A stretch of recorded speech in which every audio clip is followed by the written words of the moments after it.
Every day here on the Thom Hartmann Program, Louise and I and our team, Sean, Nate, Shira, Dave, Chase, Sue, Nigel, Ron, we all work to put together the very, very best show we possibly can. And there's an enormous amount of work that goes into the show. And one of the things that comes out of that is a lot of content, a lot of specific information that we go through and we dig out and, we want to share with you.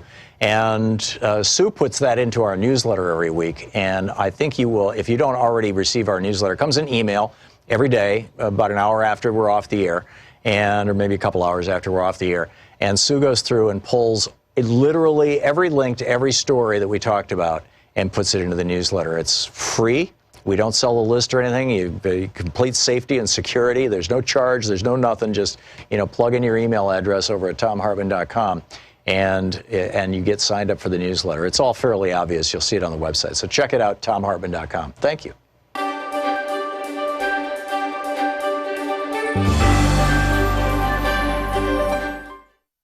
Our book today is Cyber War: How Russian Hackers and Trolls Helped Elect a President by Kathleen Hall Jamieson. This is from the introduction.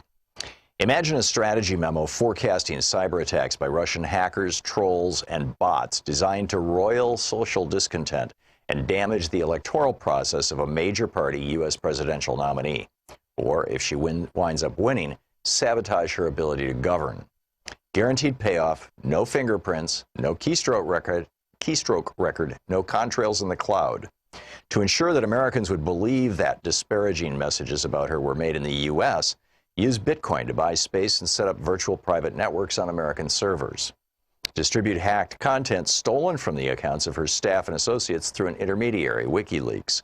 Use identity theft, stolen social security numbers, and appropriated IDs to circumvent Facebook and PayPal's demand for actual names, birth dates, and addresses. On platforms such as Instagram and Twitter, register under assumed names. Diffuse and amplify your attack and advocacy through posts on Facebook, tweets and retweets on Twitter, videos on YouTube, reporting and commentary on RT, blogging on Tumblr, news sharing on Reddit, and viral memes and jokes on 9gag. Add to the mix a video game called Hilltendo, in which a missile-trading Clinton figure vaporizes classified emails sought by the FBI. Employ online agitators and bots to upvote posts from imposter websites such as blackmattersus.com to the top of such subreddits as r/TheDonald and r/Hillary for Prison. Drive content to trend. To maximize the impact of your handiwork, use data analytics and search engine maximization tools built into social media platforms. To test and fuel doubts about the security of U.S. voter information, hack the electoral systems of the states. And throughout the primary and general elections season, seed the notion that if Hillary Clinton were to win, she would have done so by rigging the election, an outcome that would repay her assaults on the legitimacy of their leader's presidency with doubts about her own. Were she instead to lose, she would no longer be a thistle in the toned torso of the hackers and trolls' boss's likely boss. Every result but one produces a desirable outcome for the Kremlin. Outcome 1, Clinton is off the international stage.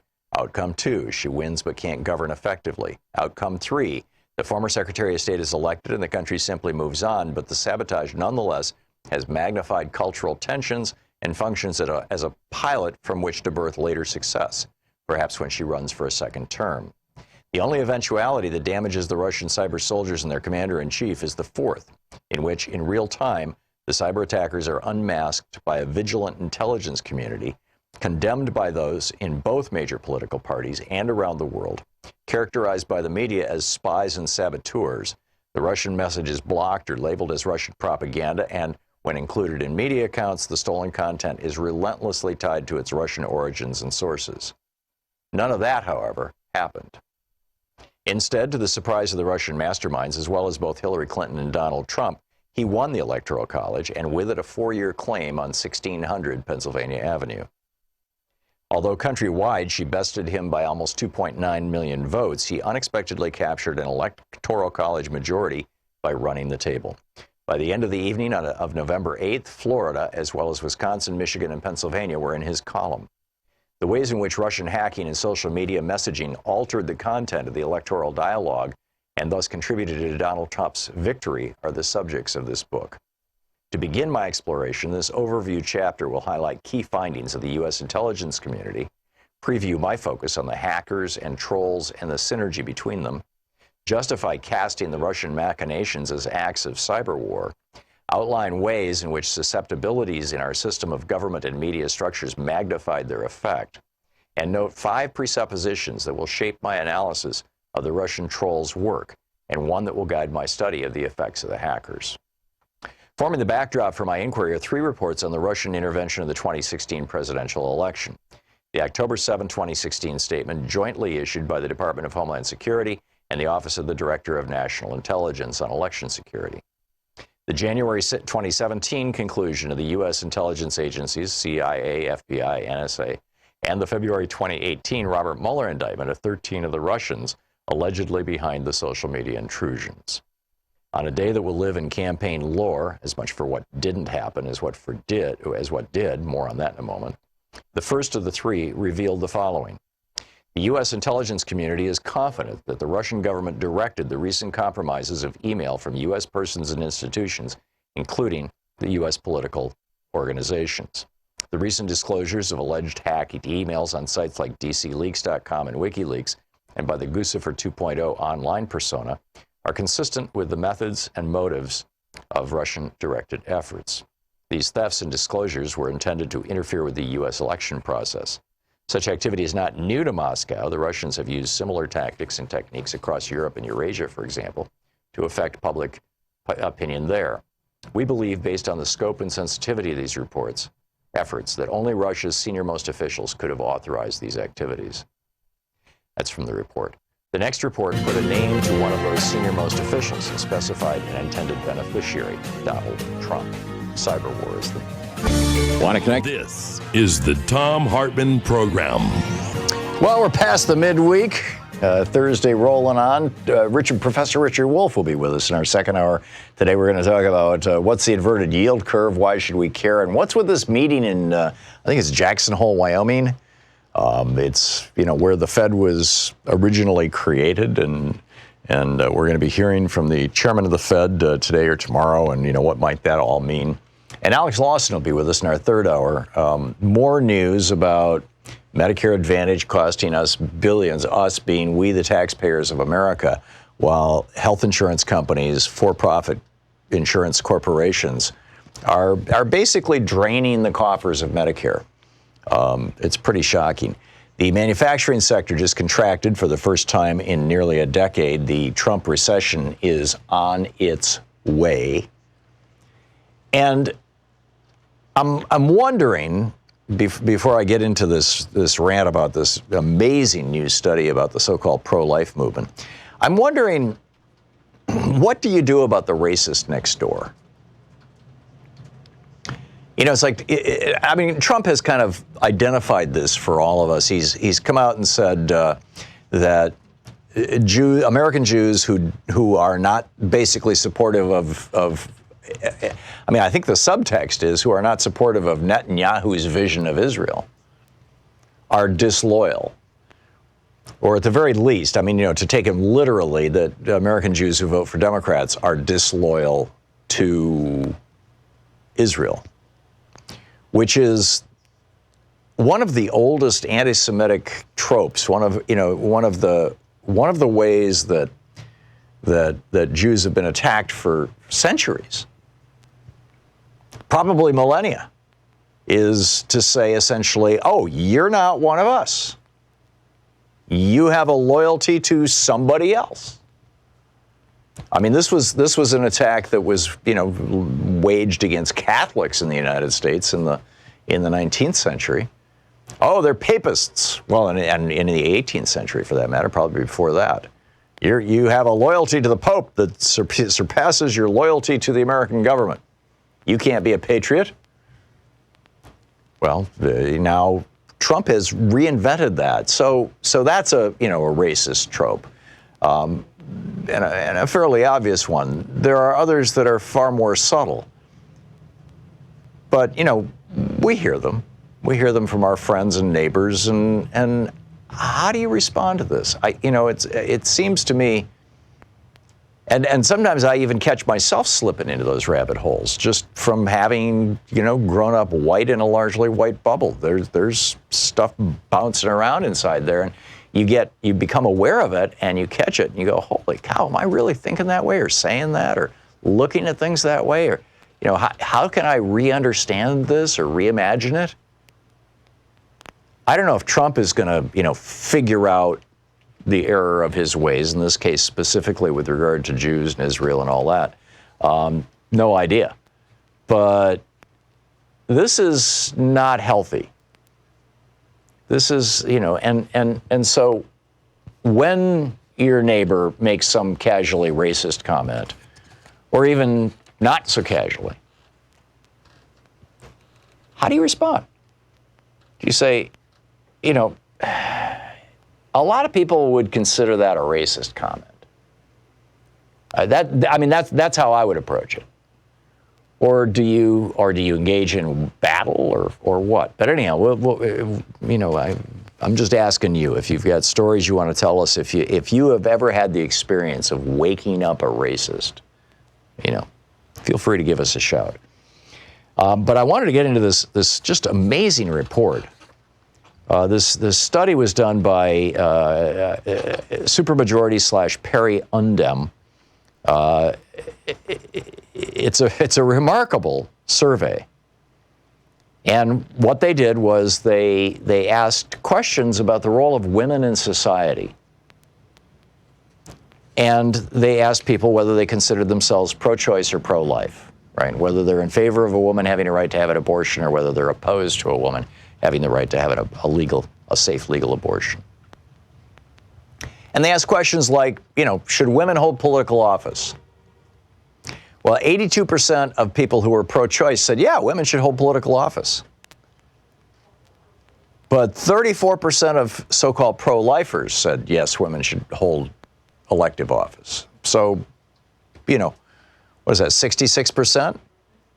If I'm doing my math right.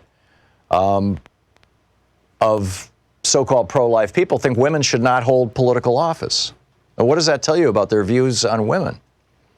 Do women make better political leaders? Do men make better political leaders than women? More than half said yes, men are better than women at being political leaders. Should we have equal numbers of men and women in positions of power in the United States? 80% of pro-choicers said yes. Fewer than half of pro-lifers said yes. Anti-abortion, this is Jill Filipovic wrote a great summary of this in today's Guardian, theguardian.com. And she notes, anti-abortion voters don't like the Me Too movement. They don't think the lack of women in positions of power impacts women's equality. They don't think access to birth control impacts women's equality. They don't think the way women are treated in society is an important issue in the 2020 election. They don't believe sexism is a problem. They're hostile to women's rights. Now, you'll recall, after the 2016 election, everybody was trying to figure out what happened. And, it's got to be that white people voted for Donald Trump because they're economically insecure. And then the social scientists chimed in. They got, in and actually did some research and found out it's got nothing to do with economic insecurity. In fact, most of the white people who voted for Donald Trump weren't the really poor ones. They were the more well-off ones. So what was it all about? Well, it was all about basically race. Donald Trump based his campaign on racism, and the folks who are essentially racists said, yeah, I'm voting for Donald Trump.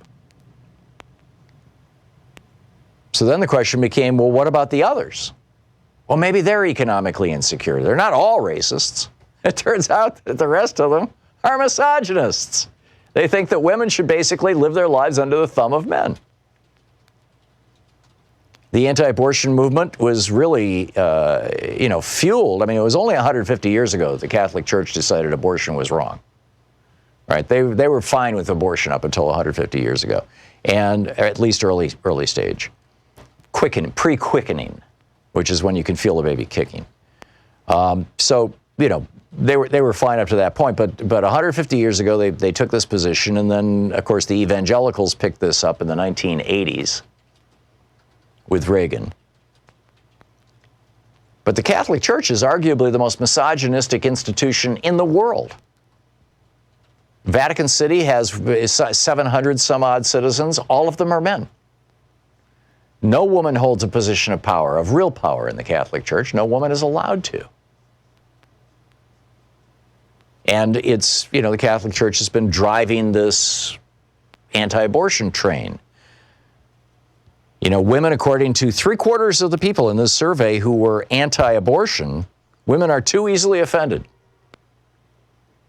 More than 70% of pro-lifers in the survey agree that women interpret innocent remarks or acts as being sexist. In other words, they're just a touch hysterical, and perhaps you can't trust these women. And as I mentioned earlier, 82%, this is from Jill's piece in the Guardian, while 82% of pro-choice respondents said that the country would be better off with more women in political office, just 34% of abortion opponents agreed. So it turns out it's the misogyny. So I guess I need to expand that opening question, how do you deal with the racist next door, into how do you deal with the sexist next door? Or your own built-in racism or sexism or other forms of otherism. I was on a conservative talk show this morning for a whole hour before I came in and did this show. And it was fascinating because Sam, the host of the show, was trying to find areas of commonality. What a refreshing idea. It's like, where are the areas that we agree? I think the show was called The Liberty Corner. I'm sorry, I don't have it printed out right in front of me. But the host of the show had come to D.C. maybe 3 years ago, along with Sheriff Richard Mack, when Richard Mack was on my program, and he's been on the show a number of times. And we'll have a respectful debate. And Sam thought, well, that's a cool thing. Let's do that on my show.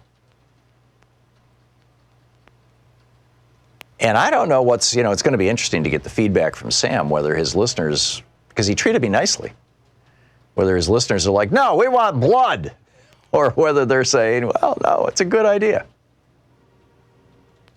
Which, raises the question, is it important to keep relationships intact if people are openly misogynistic or openly racist? Are they even people that we want in our lives? Or or what do you do when they're literally blood relatives? Brothers, sisters, mothers, fathers, sons, daughters, in-laws, cousins, nephews. And you're going to have to see them every year at Thanksgiving or at Christmas or Hanukkah or whatever it may be. You're going to have to, hang out with these folks.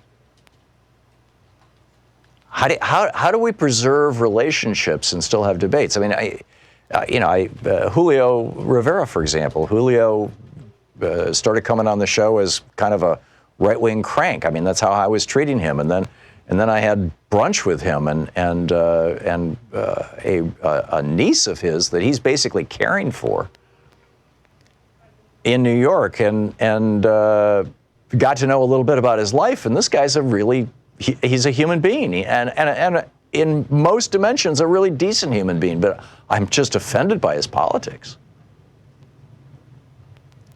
But I decided, I can be friends with somebody that I disagree with. I mean, I grew up with a guy that I disagreed with, my dad. So what have you done? How has this worked out in your life? And now that we know that the pro-life movement is actually an anti-woman movement, it's not, because, there was always that incongruity. Why is it that they're so pro-life, but as soon as the baby's born, they want to deny the baby health insurance or health care? Well, now we know. This is the Thom Hartmann Program. It was never about the baby or the fetus or the zygote. It was always about keeping women under control, under the control of men.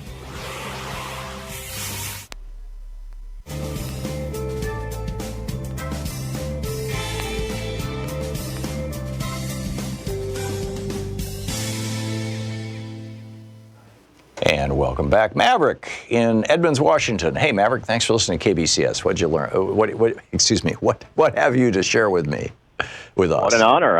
I'm opening the show. What an honor. Thank you. Indeed. Well, Tom, I heard today on in between segments in a show that values unite and issues divide. And that's Mark Pocan's, and he got that from Nancy Pelosi.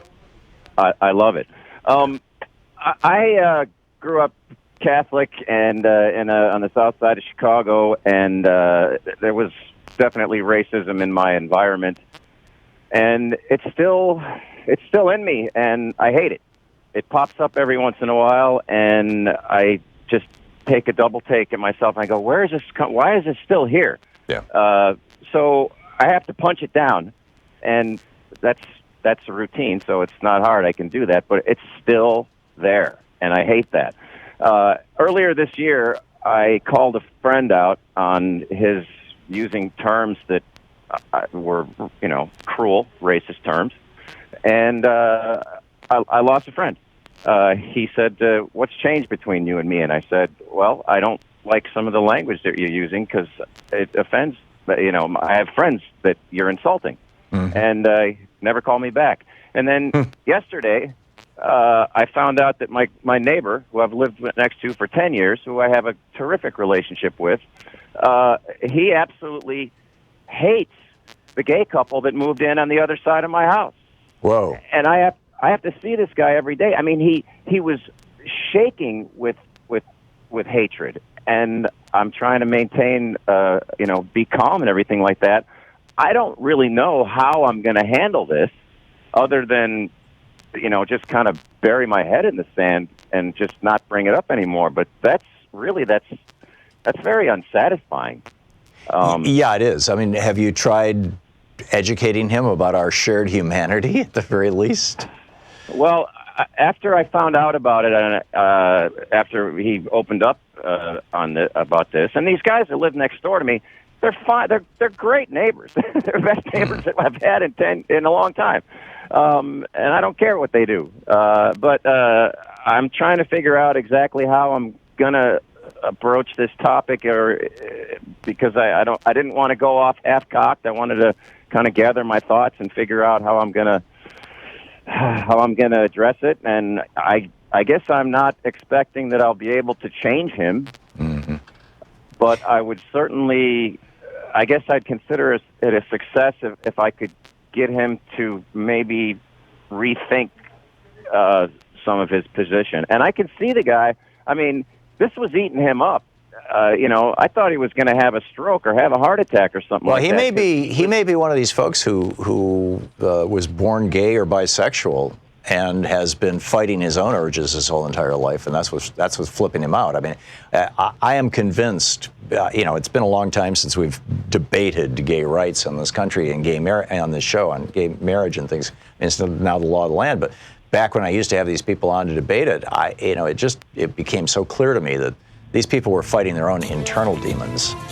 And then externalizing it. But I don't think that's the case in this situation. Anyway, wish me luck, Tom. Yeah, okay. Have a great show and have a great day. Thanks. Good luck, Maverick, and let us know if anything, comes out. And by saying fighting their own demons, I'm talking about, struggling with their own issues. This is of who they are and how they fit into everything, and it's got to be a tough one. We'll be back.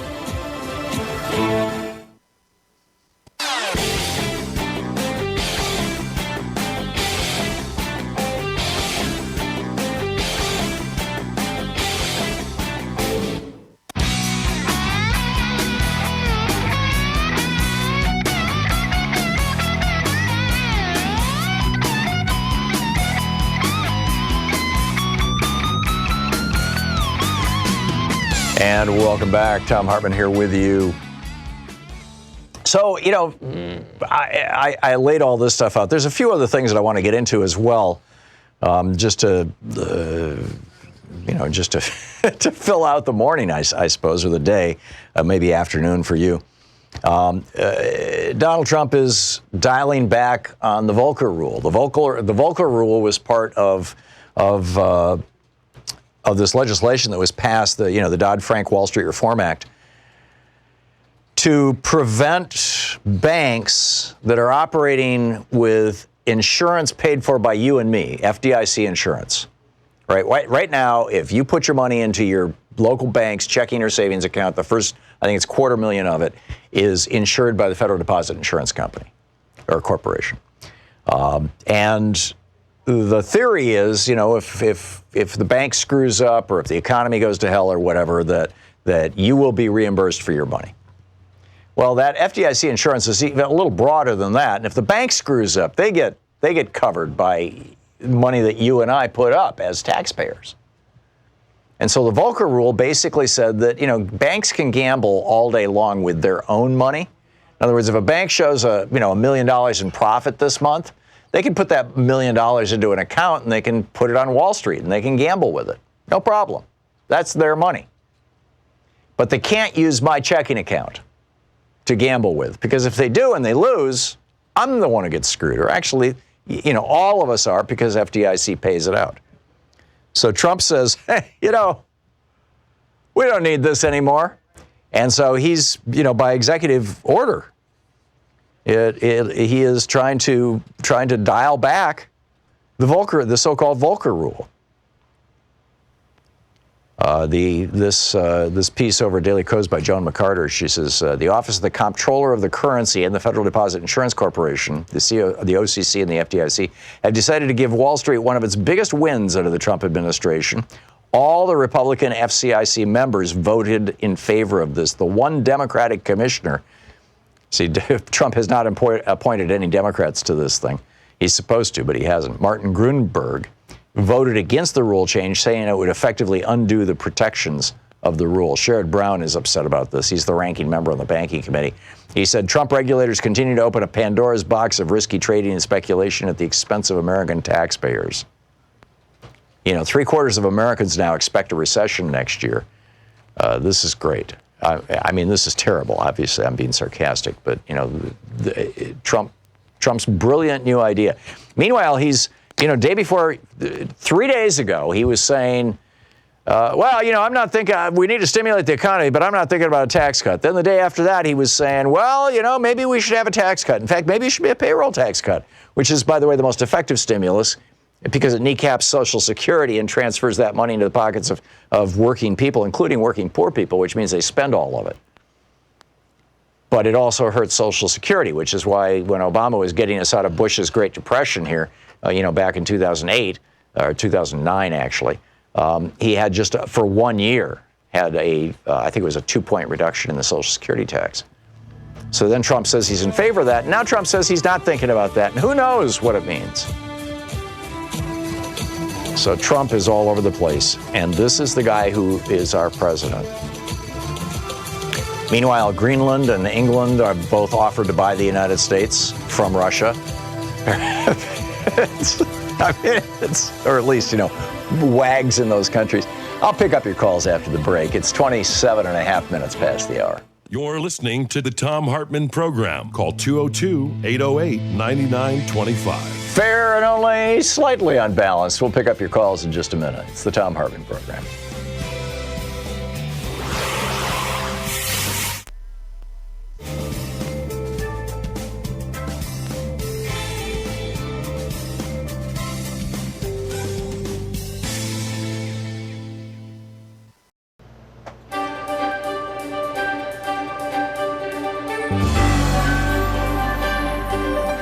Our selection today for the Thom Hartmann Book Club is This Land, How Cowboys, Capitalism, and Corruption Are Ruining the American West by Christopher Ketchum. This is from Chapter 1. It's about halfway through the chapter. He's talking about Bernard DeVoto. DeVoto was the first major historian of the West who was also an environmentalist and an activist, the first chronicler of what Wallace Stenger called the West's curious desire to rape itself. DeVoto was a Westerner raised in Utah. He suffered in the provincialism and intolerance of Mormon country, went east to study, and then teach at Harvard, settled in Cambridge, but never forgot the beauty of his native ground. Loving the land and history, said a magazine profile, but loathing the society. His histories, novels, criticism, his essays in Harper's Magazine where for 20 years he wrote the oldest column in American journalism, Easy Chair, pointed always west. His trilogy, published in the 1940s, The Year of Decision Across the Wide Missouri and the Course of Empire, garnered the Pulitzer, the Bancroft, and the National Book Award. Widely celebrated, DeVoto used his position to become his generation's most outspoken defender of the public lands. He called the West a plundered province, a resource colony for corporations and absentee landlords who practiced, quote, an economy of liquidation. He was broad in his assault on the liquidators. He went after the timbermen, the mining companies, the stockmen, the cattle barons, the oilmen and gasmen, the overgrazers, the deforesters, the denuders, the profiteers of gold rushes and grass rushes. He named the bankers and congressmen who abetted the plundering, the Western hogs, he called them. They've been busy for a century laying waste to the West. Long before the public domain was vested with any permanence legally in the hands of the American people, before there was a consideration of the land itself or any environmental ethic, the West had been torn up, beaten down, subjected to the greed and profligacy of the commodity users. Ironically, the users, in their race to liquidate, helped drive the creation of the public land system we know today, as they proved the need for federal stewardship to stop their abuses. Massive timber frauds in the 19th century, the largest land frauds seen in the West, led directly to the establishment of the Forest Service in the 20th century, its purpose to stop deforestation. Out-of-control cattle numbers in the steppe, overgrazing that turned the fragile soil to dust, led directly to the federal grazing regulatory system that eventually became the BLM. When in 1946 the commodity users conspired to destroy the public land system, the system in which DeVoto saw the only hope for Western conservation and preservation, he stood to oppose them. Quote, he was the first conservationist in nearly half a century, except for Franklin D. Roosevelt, to command a national audience, said Arthur Schlesinger Jr., a student of his at Harvard. No one did more in the post-war years to rouse public opinion against the spoilers than DeVoto. DeVoto and Schlesinger had seen firsthand what unregulated industry could wreak in the arid lands when they drove cross-country together in the spring of 1940 and entered western Kansas past the 100th meridian. These were the last years of the Dust Bowl before FDR's soil conservation programs and the return rains of the 40s could heal the land. Wrote DeVoto, a cemetery was 10 inches deep in sand. Half the headstones had toppled into it and been partly covered. Sagging shacks that had been farmhouses had their windows blown out and dust was 2 or 4 or 6 feet deep against their western walls and a foot deep against the far wall. A repulsive dust as fine as sifted flour. Now, 6 years after that trip with Schlesinger, DeVoto was confronted with the West's cattle barons, the liquidators of the grass, who were hell-bent on reducing the region to the same mess of dust. In 1946, the Joint Committee on Public Lands of the American National Livestock Association met in Salt Lake City to discuss the goal of undermining what few regulations had been placed on livestock operators under the newly formed Bureau of Land Management. The stock growers' ambition went further than mere deregulation. They hatched a plan with the help of friends in Congress to begin moving all federal land, the BLM and Forest Service domain, as well as the national parks, into the control of the states. The plan evolved through 1946, 47, 48, with legislation making its way on Capitol Hill. DeVoto covered the story for Harper's. He cautioned that the stock growers were attempting, quote, one of the biggest land grabs in American history. The public lands are first to be transferred to the states on the wholly justified assumption that there should be a state government not wholly compliant to the desires of stock growers. It could be pressured into compliance, he wrote in Harper's. Nothing in history suggests the states are adequate to protect their own resources or even want to, or suggests that cattlemen and sheepmen are capable of regulating themselves even for their own benefit, still less the public's, end quote. The long-term plan, he said, was to get rid of the public lands altogether, to place the common possession of the American people into private hands. The livestock industry went on the attack, mounted a PR campaign to discredit DeVoto, and pressured Harper's to cease its support. Unmoved, the magazine continued for 3 years to publish his relentless exposés of the intrigues in the state houses and in the Western Caucus. DeVoto had convinced the editors, when no other publication that mattered in the East cared, that the threat of such land transfer was an existential one. This Land by Christopher. Want to connect with the show online? You can find the Thom Hartmann Program on Facebook, Twitter, and Instagram.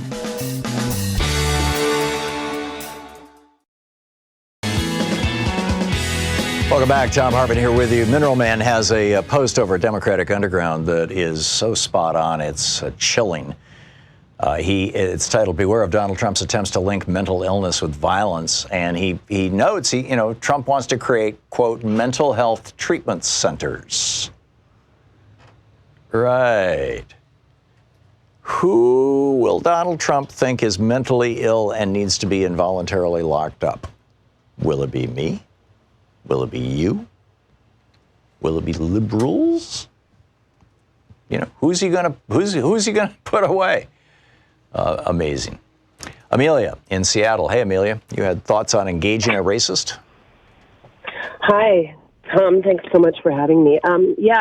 I have found, I work with children. I'm in the art therapy business, and I have found that relating to the individual to the best of my ability has worked every time. When we talk about these people and we say they behave like children, these racists and these sexists, and then I ask myself, what can a child really take? What are they really up for? Are they up for judgment, or are they up for listening? Are they up for being singled out and isolated, or are they up for inclusion? And I have found when I approach racists and sexists as if they are truly children who have a reason for being hurt and a reason for being hateful, I get some pretty good results.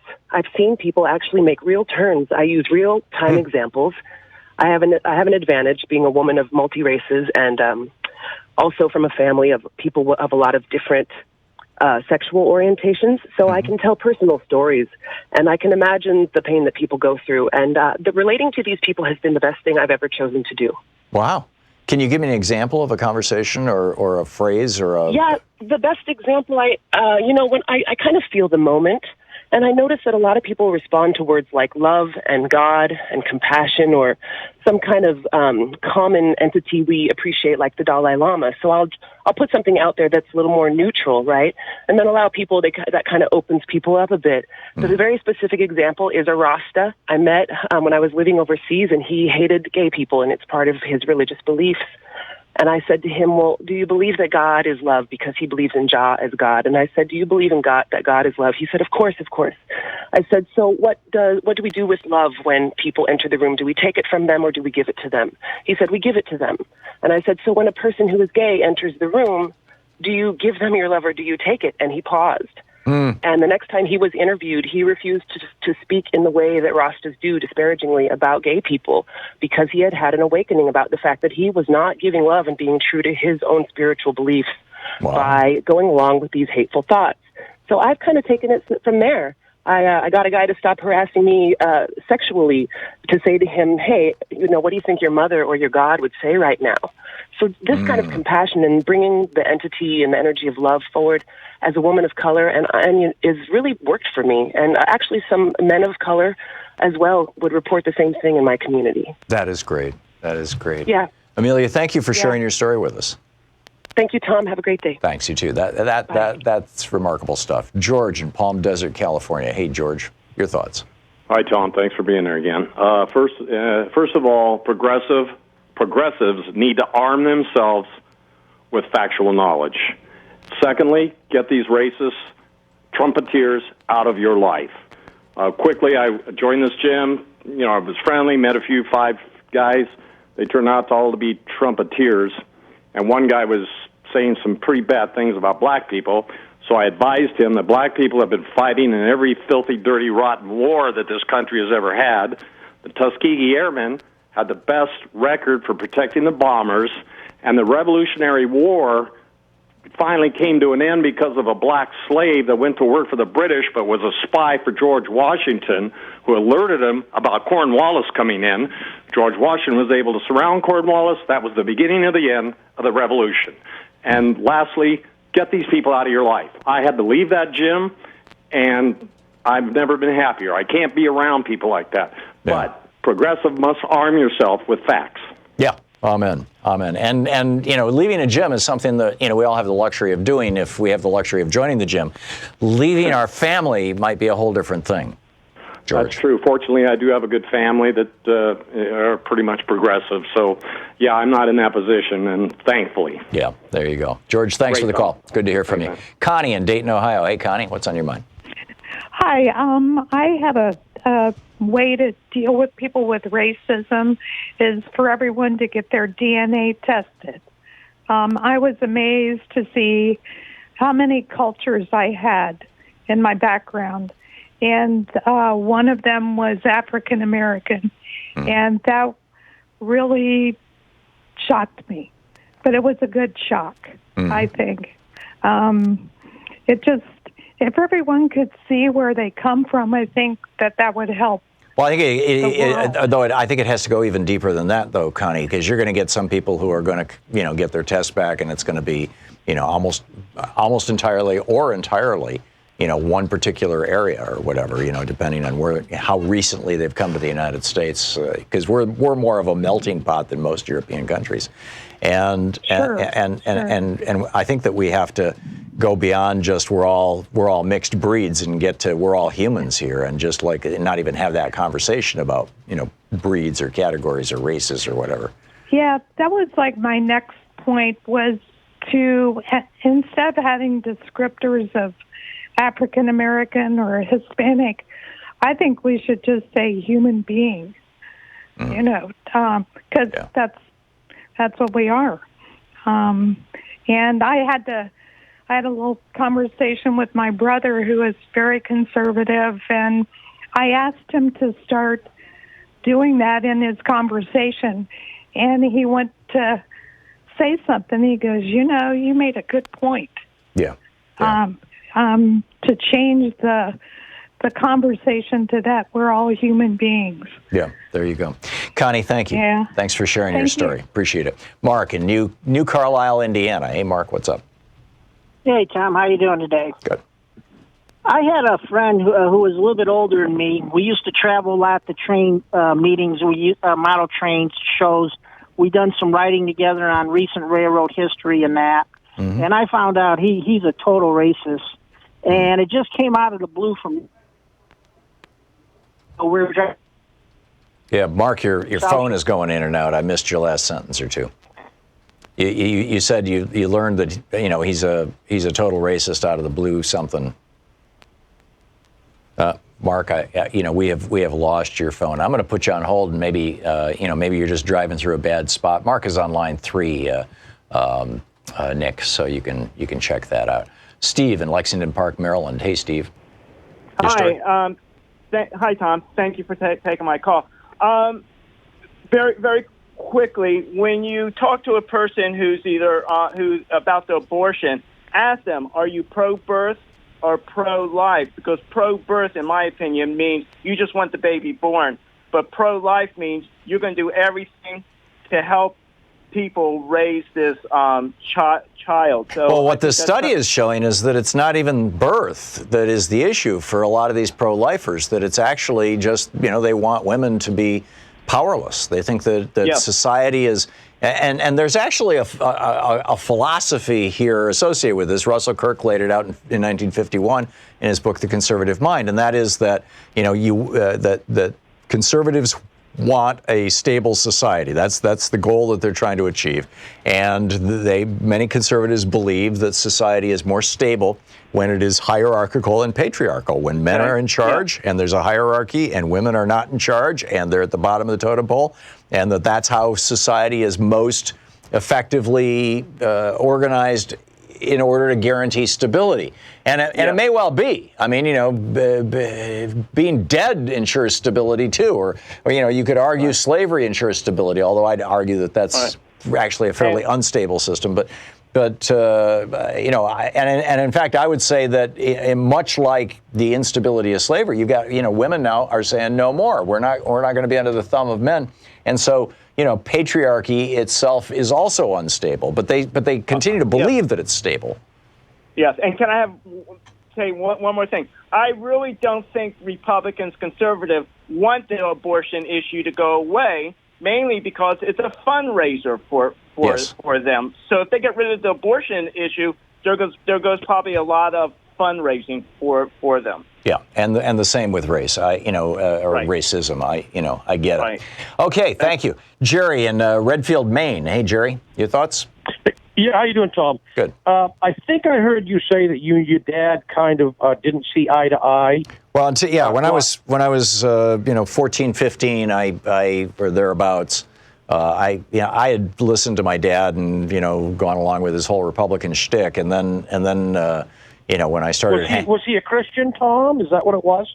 No, my dad was always he took us to church, but he was. I learned maybe 6 months before he died that he was an atheist, actually. Oh, really? So he wasn't a believer. Where are you going with this, Jerry? Well, the point is that I think we're in such a identity crisis as a people, is because we don't have the blueprint of God laid out in the Bible. I think people think I'm smarter than God, and this is what I think. Yeah, so what you're pitching, Jerry, is a variation on what these people are saying about women and abortion and what racists are saying about race, which is that there needs to be a hierarchy. There needs to be somebody in charge. The person in charge is the person who can tell you what God wants you to do. Yes. And I get it, and I get it. And that's a very seductive thing to want to be, just to want to surrender your free choice and your independent thinking. That's right.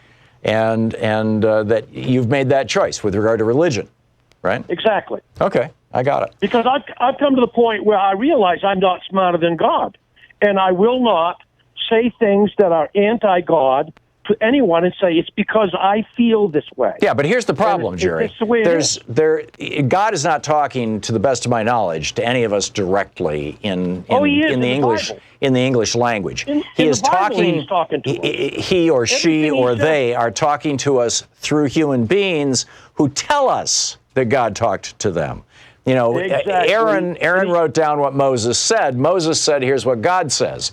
John, Matthew, Mark, Luke, and John, wrote down what they said Jesus said, and they said Jesus said this is what God says. But you don't know. And I just limited it basically to Judaism and Christianity. But in Hinduism, you've got a whole bunch of gods, and you've got a whole bunch of humans who said, oh, well, here's what Hanuman says, and here's what Shiva says, and here's what Ganesh has to say to you. And in Buddhism, well, Buddhism is sort of like, we're not even sure there's God. But the problem, Jerry, is that you're making yourself vulnerable, not to the will of God, but to the will of a person who is telling you that they know what God wants for you. Let me finish with this. We are one nation under God, and in 1775, there was 53 of the 55 constitutional signers. They were Christians. They weren't Buddhists. They weren't Hindus. And what does that have to do with anything? That God. Not any other God. First of all, I would dispute your numbers because a lot of those guys were deists. But regardless of that, it's like you're making a tribal argument. But again, I would say, Jerry, what you are doing is you're saying you want some other humans. 53 out of 55. Right. You want some other humans, the ones who say that they are the excellent Christians, that they've figured this out, to have power over you. They are the founding fathers. That's right. it. And you want these people who say that they are Christians to have power over you. I get it. I totally get it. Just like, men want to have power over women, and white people want to have power over black people. You're listening to Thom Hartmann. Visit ThomHartmann.com for audio and video archives. And until we figure out that it's all about power and that power is being manipulated by fear and anxiety and things like that, we're not going to move forward very far.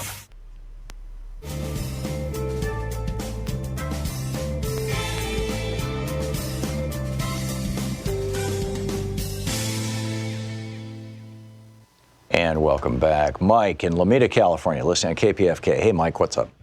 Hey, Tom. On the matter of race prejudice, I just think it's very useful to know that not long ago, all white people were black. They all came out of Africa like all the human race did. That's established genetic fact. Right. And if anybody wants proof of it, look up in a search Cheddar Man. Cheddar like the cheese. Mm-hmm. And it's a recreation of an individual from 7500 B.C. or thereabouts who lived locally, and they used skeletal remains from a cave in Cheddar Gorge to. Right, but where that simple reality becomes toxic, Mike, is that that is a biological evolutionary response to environment. To, as humans moved farther and farther north, where there was less and less sunlight, they basically, as a survival skill, in order to have enough vitamin D to have strong bones, reduced the amount of melanin in their pigment in their skin so that their skin could more efficiently absorb sunlight and produce vitamin D. I mean, that's the simple equation to this. But what the white races have done have said is because there was an evolutionary process in there, white people are more evolved, which is complete BS. If you're talking about things like intellect or anything else, is the only difference is pigment of skin. But this has been turned into. I mean, be very careful with that argument, because that's the same argument that David Duke is making. Well, you can say that the moon is green cheese, and doesn't make it so. No, yeah, I get it. Doesn't make it so. Yeah, I get it. And there's also a picture of this guy's direct descendant who lives in the same area, and they place the two side by side. Of course, with a skeleton, they can recreate the face to a high degree of confidence, and it looks like essentially the same person. Just one has pink skin and one has black skin. Yeah, interesting. Thank you. Bill in Sun City, Arizona. Hey, Bill, what's up? Hi, Tom. Years ago, I worked at a facility for court-placed delinquent boys. And as was my habit, I sat down to dinner with the boys rather than the staff at night. And one night, in the conversation, I guess I said something that one of the kids turned to me and said, "Oh, Bill, you don't know. You're not black." I thought about that for a moment, and I said to him, "You're right. I don't know that I'm not black. I know that there's quite a bit of Italian in me, just like there's quite a bit of African in you. But our ancestors sailed the seas. Who's to say they didn't meet in the middle or on each other's shores and become amorous and produce offspring? Mm-hmm. I don't know that I'm not black, and you don't know that you're not white. After millennials on this planet mixing together, racism is really stupid. If these racist people that act out, if they went for a blood test, how many of them would fail the one-drop rule? I mean, it's just ridiculous." Yeah. And these are the bizarre, redefinitions of humanity that are being used basically to pit one human being against another human being, principally for the economic benefit or the power benefit, and typically they're the same thing, of a very small group of largely white people. Bill, I met that boy 10 years later. Yeah. He said, "Bill, you're right." There you go. Okay, Bill, thanks a lot for the call. We'll be back. It's 51 minutes past the hour.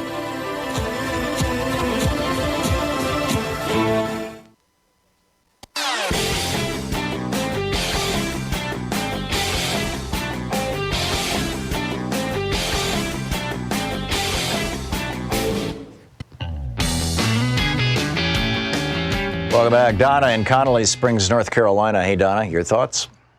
Hey, how are you? Good. I was in college a few years back. I'm 74 now. I was in college when I was in my 60s. And I've been a woman, and so I've had all these problems. But I wrote a paper, and it was really pretty well accepted that in all recorded history, male and female are all born the same way. And nobody in recorded history has ever been born with a knife in their hand, a ring on their finger, or shackles on their ankles. And if you are to believe the Bible, Jesus' greatest commandment is to love one another. And that's all I got to say. And thank you for your program. Okay. Thank you, Donna. Michelle in Julietta, Idaho. Hey, Michelle, what's up?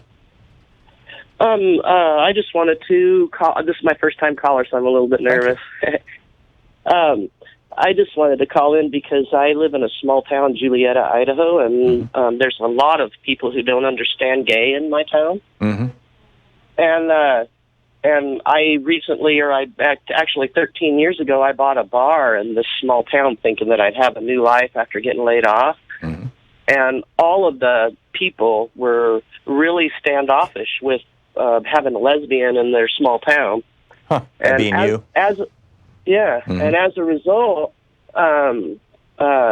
they started tribing up to say small things to hurt, another person's feelings, myself. Right. And I ended up, selling the place for a loss as a result of being, a lesbian in a small town. And what I wanted to try to say is that as a gay person, we have to try to assimilate into whether you're race or non-racial person. And we have to take a look at a person to see if they're even going to like us before we even meet them. Yeah. So even though you weren't racially different than the people in the town, your gender identification, or your whatever you want to call it, you being gay made you different, made you an outsider, and so you've had that experience. I'm wondering if there's a more common experience that straight people have had that might inform them of what that's like. Probably not, outside of being bullied in school or something like that. Yeah, exactly. But, I'm so sorry to hear your story that you had to sell the place. Have you reconciled in any way with any of those people, or did you just walk away and that was the end of it? You end up with some people you just walk away, and with some people you don't, and you just have to decide that based on how the input comes. Yeah, there you go. Well, Michelle, thank you for sharing your story with us. It's amazing. Thank you. Mark in New Carlisle, Indiana. Hey, Mark. Hi, Tom. How you doing? Can you hear me now? Let's try it. Yeah. Okay, good. I had a friend I used to go travel with on to swamp meets. We were in model railroading. We did some historical writing about railroading. And we're driving down the Dan Ryan Expressway, and he just starts pointing people out who happen to be black motorists cutting in lanes and switching lanes, and he came up with a name for it and that. And I was in the passenger seat. I was getting real deterred by it. I was about to tell him to pull the truck over. I'll walk the rest of the way to wherever I was going to. But he goes, Mark, 85% of these people are worthless. It's ridiculous. And he went into the thing when Trayvon Martin got killed, that Zimmerman had provocation for killing him because he Mark, we just have a half a minute left. If you can get to the punchline. So it's ridiculous. What I had to do, I had to disassociate my relationship with the guy. I learned a lot from him, had a lot of good times with him and that, but I just can't deal with that blatant racism anymore. Yeah, that's, it's interesting, the model railroad community. My dad was part of that community. One of my youngest brother travels around the country, goes to those things. And, it's unfortunate that racism even shows up there, I mean, it's so unfortunate. So basically, you just had to walk away from this guy. Yeah, just came out of the blue, driving down the Dan Ryan Expressway, headed back to Indiana. Yeah. And he's done it other times, and I disassociate my relationship with him. Yeah, okay, I get it. Mark, thanks for the story. We'll be back. We're going to talk with Professor Richard Wolff about the Fed and the inverted yield curve and all this kind of wonky stuff. Let's make it real. Let's understand what's really going on with our economy. Stick around. We'll be right back.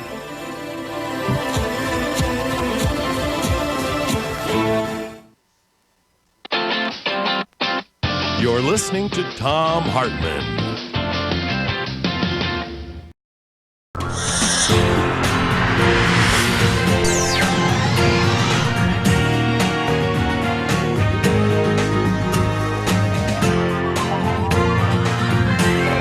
We say fight back!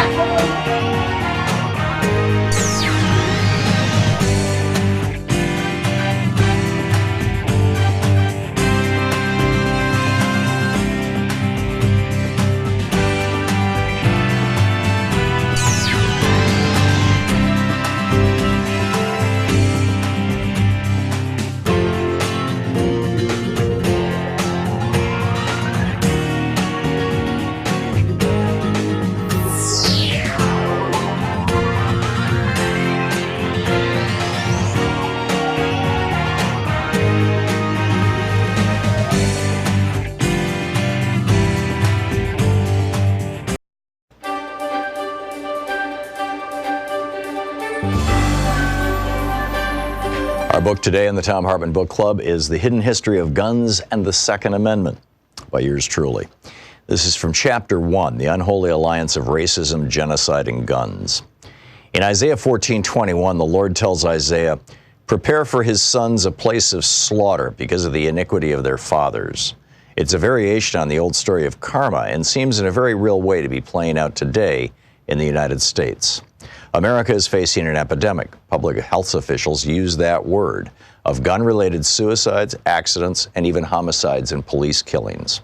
That epidemic has grown worse in the past decade, largely because the number of guns in America has increased, in large part because of the racial fears of white men who have bought guns in record numbers for 8 years during the time in office of America's first black president. A landmark 1999 study from researchers Franklin Zimmering and Gordon Hawkins showed that the main correlation, far surpassing mental illness, socioeconomic status, or race, that could be defined as causal in predicting the rates of gun deaths is a simple number: the number of guns distributed among society. In the 30 years since that study, Zimmering and Hawkins' results have been replicated and reanalyzed dozens of times. As the American Academy of Pediatrics said in a release published in AAAS's Science magazine, quote, "New research shows dramatic differences in the number of children hospitalized and killed each year in the U.S. from firearm-related injuries based on their state's gun legislation, even after adjusting for poverty, unemployment, and education rates. It found twice as many pediatric firearm deaths in states with the most lenient gun regulations compared to states where gun laws are strictest," end quote. They added that this is a critical issue for children, quoting Stephanie Cho, MD, the lead author of the abstract, quote, "Firearm-related injuries are the second leading cause of death among children in the United States. But we found a clear discrepancy in where those deaths happen that corresponds with the strengths of states' firearm legislation. In states with lenient laws, children die at alarmingly greater rates," end quote. And unsurprisingly, America not only has unusually lenient gun laws, but also has more guns in civilian hands than any other country in the world. America has a bit more than 4% of the world's population, but holds almost 50% of all the guns in civilian hands worldwide, more than 390 million guns. And the more guns a society has, the more gun deaths it will experience. The NRA and their army of lobbyists have been quite successful in making this happen. During Obama's presidency, there was a steady and hysterical drumbeat of articles, emails, and political proclamations by so-called pro-gun politicians and think tanks, suggesting that Obama was preparing to take away everyone's guns at any minute. There was even a subtext embraced by the hard right that he wasn't going to stop there. After disarming white Americans, these folks said, Obama was going to intern them in otherwise unused FEMA camps. Flipped-out gun owners were repeatedly arrested during the Obama years trying to break into retired or temporarily vacant military facilities and toxic waste sites, looking for evidence to prove that Obama was, in fact, preparing the modern-day version of the World War II-era Japanese internment camps. White supremacy was the founding notion of this nation. White Europeans thought themselves so superior to the human beings they met here in 1492 that Columbus himself became the first North American slaver, shipping Taino Indians back to Spain as slaves to the royal family. "A slave is as good as gold," Columbus wrote for the king and queen. Europeans in the Americas then stepped up that game into a hemisphere-wide campaign of racial genocide, pulling off the largest multi-generational mass murder in the history of the world. In the midst of that effort, they also created the legal mechanisms necessary to define and legally regulate slavery, and even built those systems into America's founding document, the Constitution. America was birthed in slavery and genocide, and both needed guns. It was the superior weaponry of guns that gave the European settlers a massive advantage over the bow and arrow-equipped Native Americans, and it was the raw power of widespread white ownership of guns in the South that propped up the institution of slavery for hundreds of years. Without guns, neither would have been possible, or at least neither would have been as easy as they were to pull off. And now, after centuries of guns being used to kill off and keep down people of color in America, those same guns are creating a terrifying epidemic of gun-facilitated violence, from public schools to private homes and public concerts. It's enough to make one think that Isaiah was onto something. Chapter 2, The Sanitized History of America. The United States' expansion and conquest in the late 18th century through the 19th century and into the 20th century is a history written by white men, inked in the blood of Native Americans, and built on the broken and bloody backs of enslaved people brought here from Africa. From 1791, when the Bill of Rights went into effect, until the end of the Civil War, the Second Amendment protected the rights only of white men to own guns. This is simply because until the ratification of the 14th Amendment, states determined who was recognized as a person protected under the Constitution. Initially, in most states, that meant that white men who owned land and paid taxes were the only people considered full citizens under the Constitution.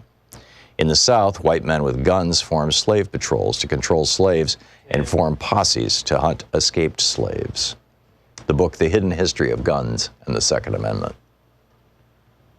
You know, every day here on the Thom Hartmann Program, Louise and I and our team, Sean, Nate, Shira, Dave, Chase, Sue, Nigel, Ron, we all work to put together the very, very best show we possibly can. And there's an enormous amount of work that goes into the show. And one of the things that comes out of that is a lot of content, a lot of specific information that we go through and we dig out and, you know, we want to share with you. And Sue puts that into our newsletter every week. And I think you will, if you don't already receive our newsletter, it comes in email every day, about an hour after we're off the air, or maybe a couple hours after we're off the air. And Sue goes through and pulls literally every link to every story that we talked about and puts it into the newsletter. It's free. We don't sell the list or anything. You complete safety and security. There's no charge. There's no nothing. Just, you know, plug in your email address over at thomhartmann.com.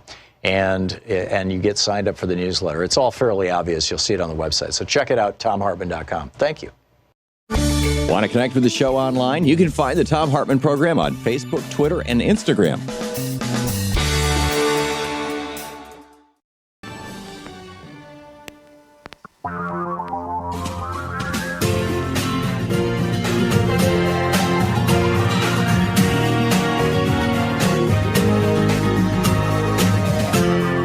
This is the Thom Hartmann Program.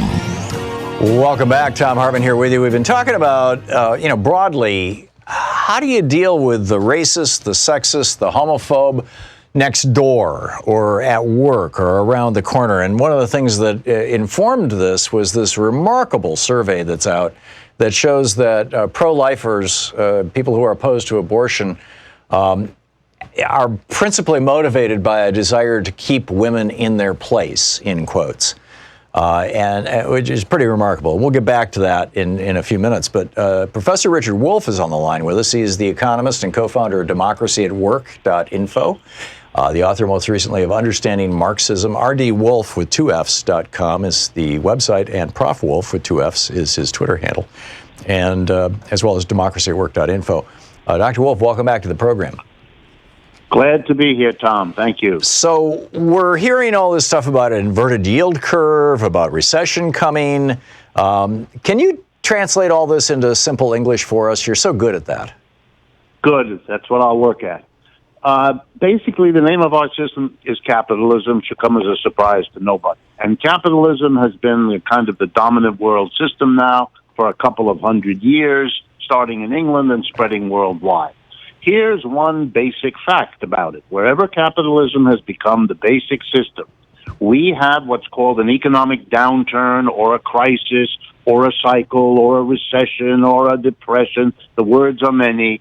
Every 4 to 7 years. That's the average. Now, as an average, it means sometimes it can take longer. Right now, we're in about a 9-year since the last major downturn, which was back in 2009 and 10. So the basic thing people have to understand is we're already overdue for one of these downturns, and it is probably going to be bad because we've had an upturn lasting a bit longer than the average. That's the first thing. The second thing is, in the middle of that, either unaware or not caring, the Trump Republican administration has unleashed a global trade war with the two most important economies in the world today, U.S. and China, fighting it out, hurting each other by tit-for-tat tariffs and all the rest of it. This is very bad for those two economies.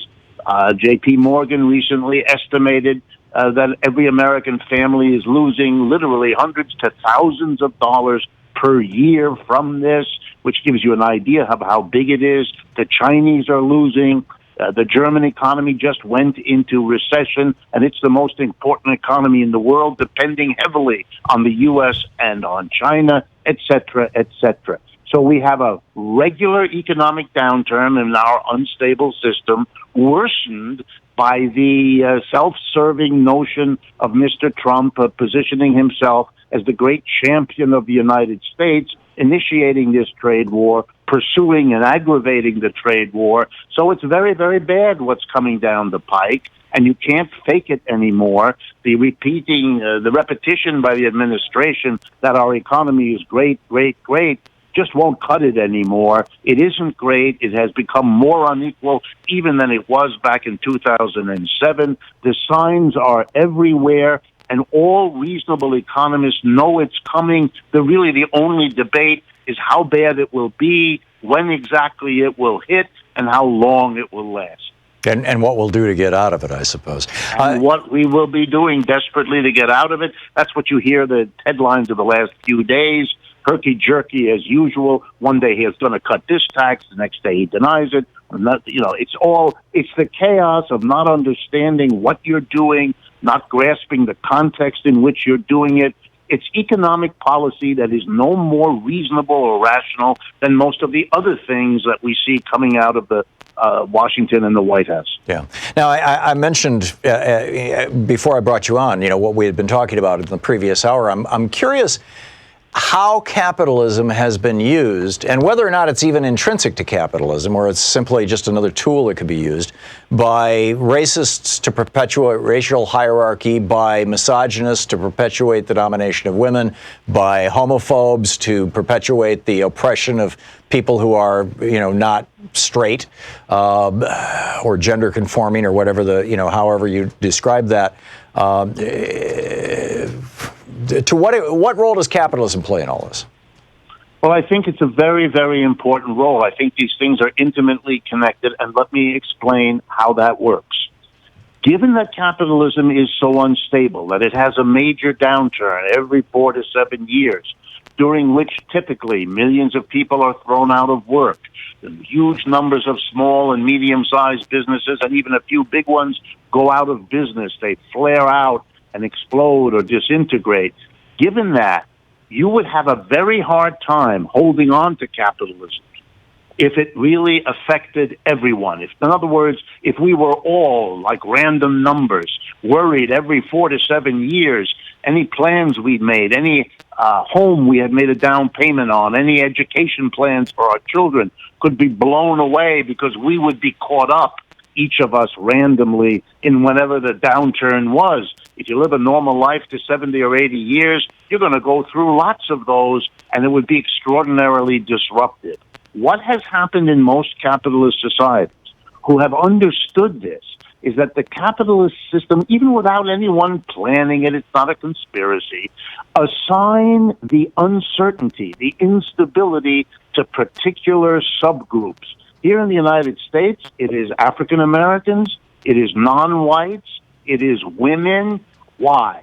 Because every time there's a downturn, those people are the ones first fired. Every time there's an upswing, they're the ones last hired. They're the ones who absorb disproportionately the instability, the ups and downs.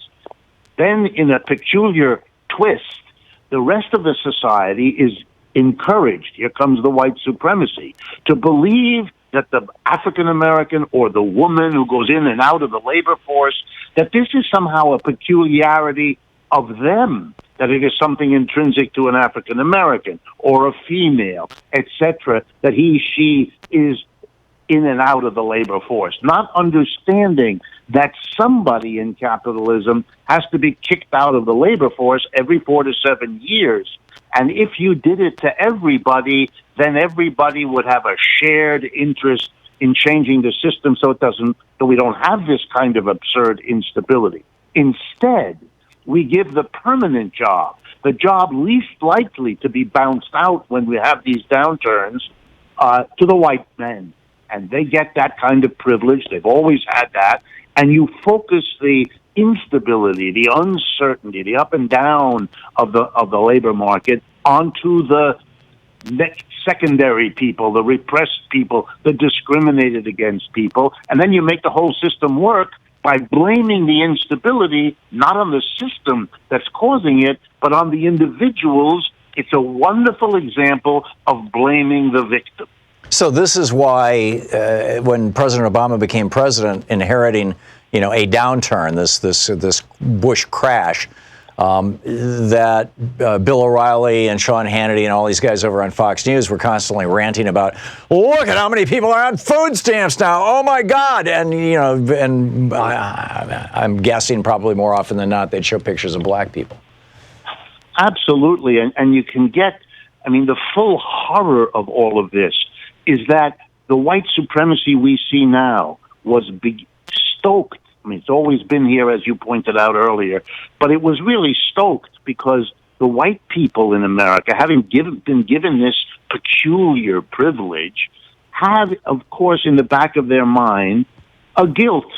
You don't have to be a psychologist to see it. They kind of know, even without admitting it, that they're in this privileged position, and so they have the behavior that's typical of guilty people. They imagine that if ever those African Americans or those women who have been bounced in and out of the labor force with all the disruption and uncertainty that means in your personal life, your career, and everything else, they have the fear that if a black man were to become president, and I think the same applies if it were a woman, white or black, that they will be the victims of the people they have been victimizing. In other words, that it will be role reversal. They're terrified of that. They know very well, in some sense, what they've been getting all along. And since there's no one to help them understand that this is a systemic problem and not a problem about this or that group in the population, they can't think about a system that wouldn't require this kind of suffering of anybody, white or black, male or female.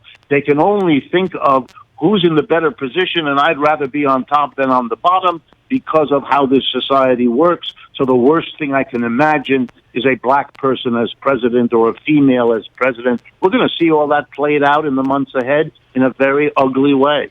Yeah, especially if a woman gets the Democratic nomination, right, which I think is very likely. It's, wow, amazing stuff. It's a very scary, but this coincidence or coming together, this convergence of an unstable economic system that has kept itself going by setting people against each other, this is coming to a head in our society, and we're in for quite a stormy time. I think you're right. I think you're absolutely right. Professor Richard Wolff, democracyatwork.info and rdwolf with 2fs.com. Professor, thank you so much for being with us. Thank you, Tom. Look forward to it next time. Me too. Always great talking with you. We'll be back. This is the Thom Hartmann Program. We'll be back with the news of the day and your calls in just a moment.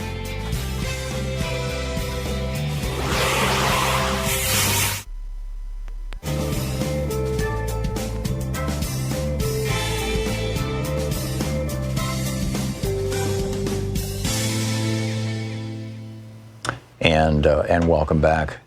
Oliver in New York City. Hey, Oliver, what's up? Hey, hi. Good afternoon, or whatever time it is there. I just wanted to give you something that I learned years ago. It's from a television program called on Horizon, provided by BBC2. Mm-hmm. I didn't see the program, but on the internet over 20 years ago, I got the transcript of it. And this is a general synopsis of it. There was a microbiologist named Mike Levine.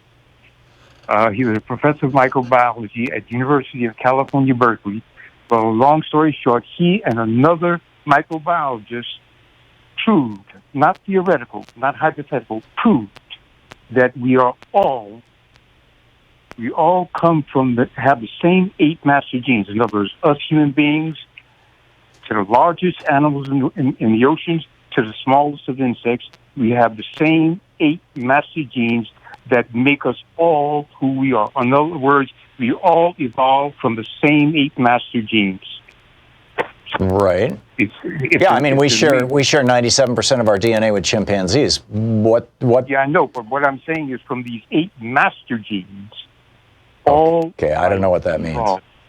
But what? Therefore, what's the therefore, Oliver? Therefore, the whole notion of religion, all religions, is false. I see. And the beliefs of people all around the world is completely false. Okay, I get it. Right. Thank you very much. If you want, yeah, good. No, I got it. Jeanette in Richland Center, Wisconsin. Hey, Jeanette. Jeanette? No, Jeanette's listening to her TV, not her radio. Let's see here. Kurt in South Fork, Colorado. Hey, Kurt, what's up? Hey, Tom. I don't know if anybody else has mentioned this yet, but racism is learned, and it's not genetic. It's not in our genes, so we can unlearn it. I grew up in the same kind of environment that you were talking about earlier. I was surrounded by it, and I went. My family, I grew up in Ohio, and I went back there last summer, and I was surrounded by, Trump heads all over the place, and I was like the black sheep of the family. And I don't know what's different from me and to them, but I went to college. I was the only one with a college degree, and I was a lot like them until I went to college in the 70s. Mm-hmm. And so to speak, expanded my consciousness. And I also grew up handicapped, so I also had a empathy was a big part of that. An outsider's perspective, yeah. You can unlearn this stuff, is what I'm saying. And I had to check myself all through my 20s and 30s about the racism. And it's sort of blind. You don't even know if it's in your past. It's so easy. I mean, it is so easy for white people to blame their problems on people of other races that they don't have to interact with, or in many cases at all ever. And not acknowledge, systemic stuff, how the system is organized, or even, personal failures. Right. It's lazy. A book called The Dragons of Eden by Carl Sagan, mm-hmm. and it talks about how our brains work and how we learn these things and can unlearn them, and the extra genetic stuff that we learn after we're born. And it's quite a fascinating book. So that's all I want to say. If it's learned, it can be unlearned. There you go. And if Carl Sagan said it, it's worth paying attention to. Kurt, thank you. Thanks for watching Free Speech TV, too. We'll be right back. It's 21 minutes past the hour.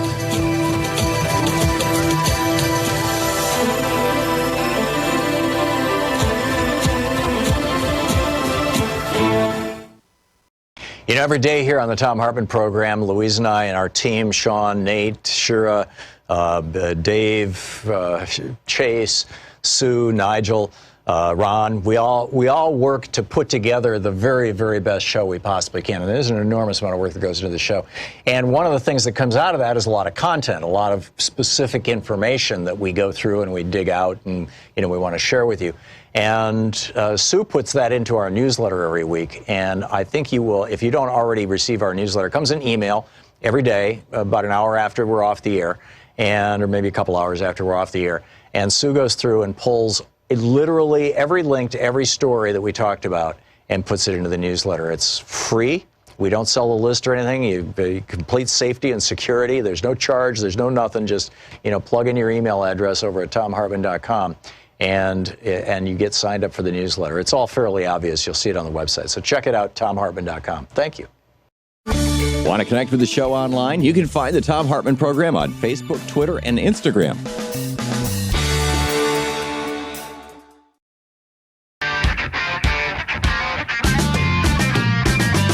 So we've been talking about, a variety of things this morning. How do you deal with racists, homophobes, sexists in your life? And the thing that started me on this was this remarkable survey.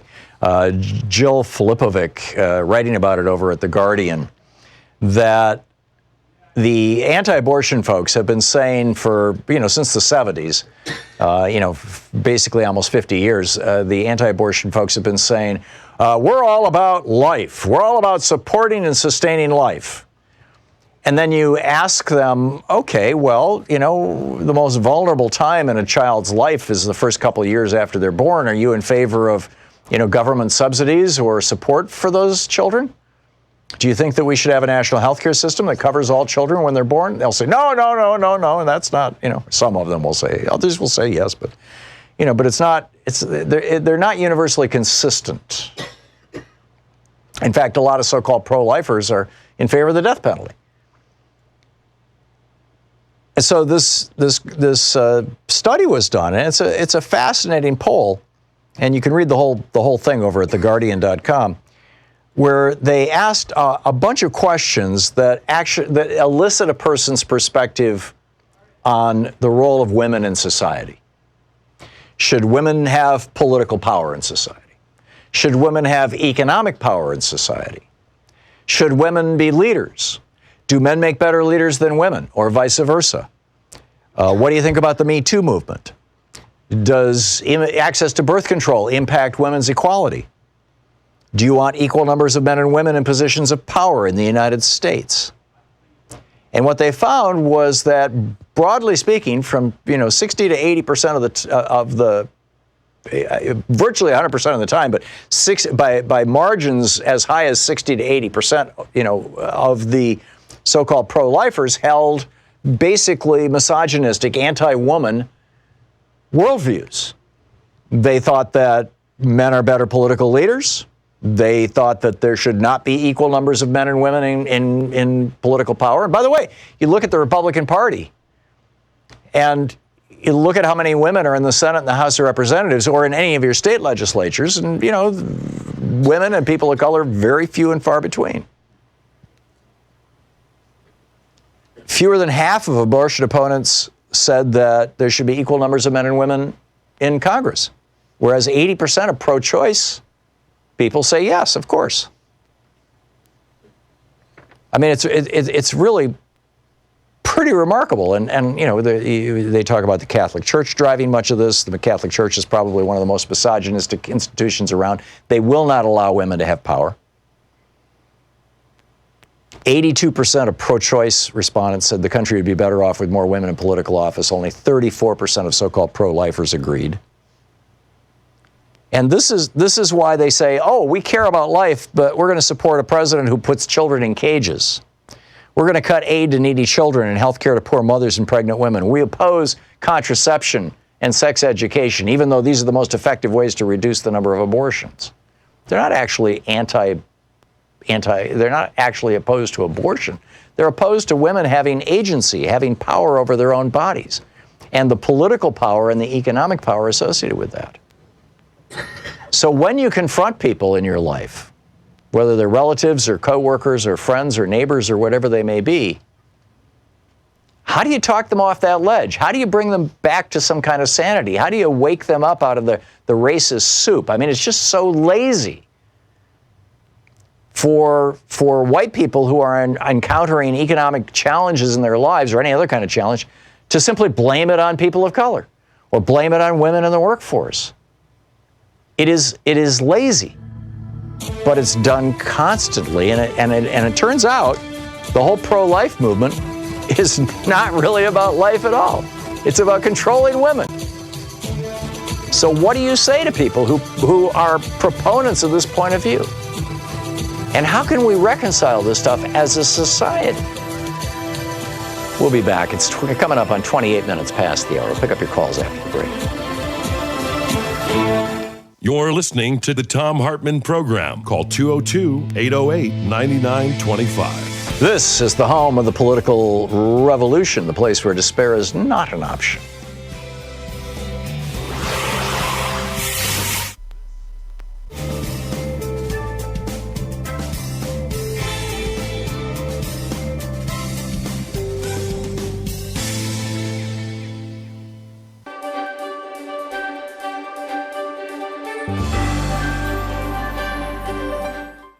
It's the Thom Hartmann University Book Club. Today we're reading from The Undercommons, Fugitive Planning and Black Study by Stefano Harney and Fred Moten. This is from the introduction. It starts with love, exchange, fellowship. It ends as it begins, in motion, in between various modes of being and belonging, and on the way to new economies of giving, taking, being with and for. And it ends with a ride in a Buick Skylark on a way to another place altogether. Surprising, perhaps, after we have engaged dispossession, debt, dislocation, and violence, but not surprising when you have understood that the projects of fugitive planning and black study are mostly about reaching out to find connection. They are about making common cause with the brokenness of being, a brokenness, I would venture to say, that is also blackness, that remains blackness, and will, despite all, remain broken, because this book is not a prescription for repair. If we do not seek to fix what has been broken, then what? How do we resolve to live with brokenness, with being broke, which is also what Moten and Harney called debt?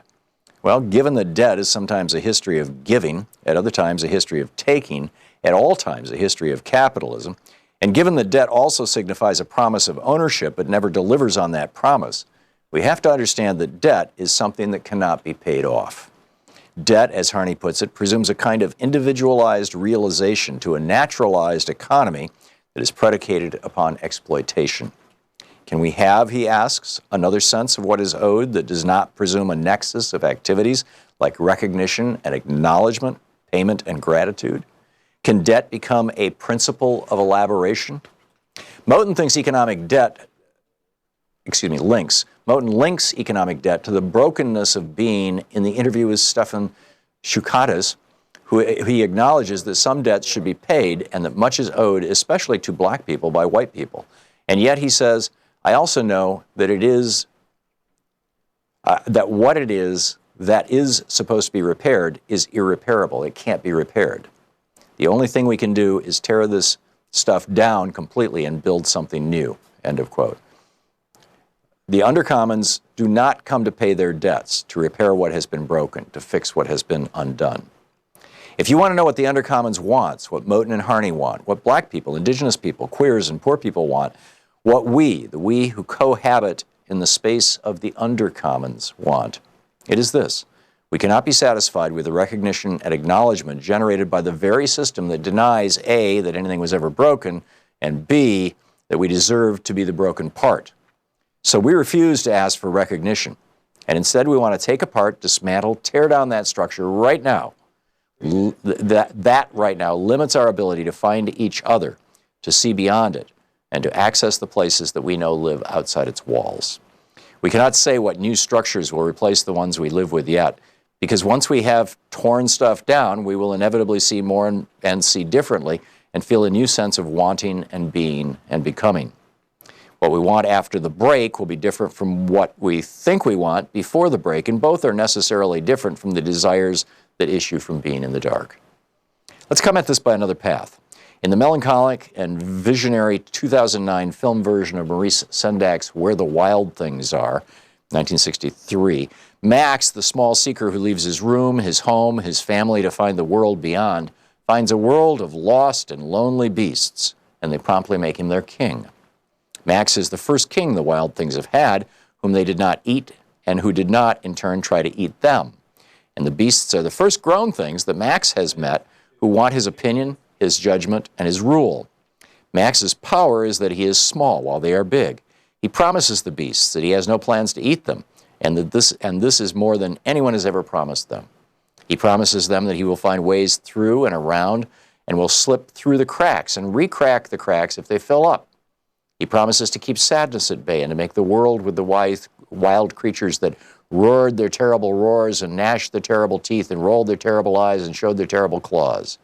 That Max fails to make the wild things happy or to save them or to make the world with them is less important than the fact that he found them and he recognized in them the end of something and potentially the path to an alternative in his world, or an alternative to his world, excuse me. The wild things were not the utopian creatures of fairy tales. They were the rejected and lost subjects of the world Max had left behind.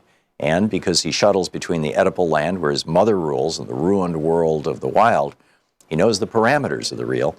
He sees what is included and what is left out. And he is now able to set sail for another place, a place that is neither the home he left nor the home to which he wants to return.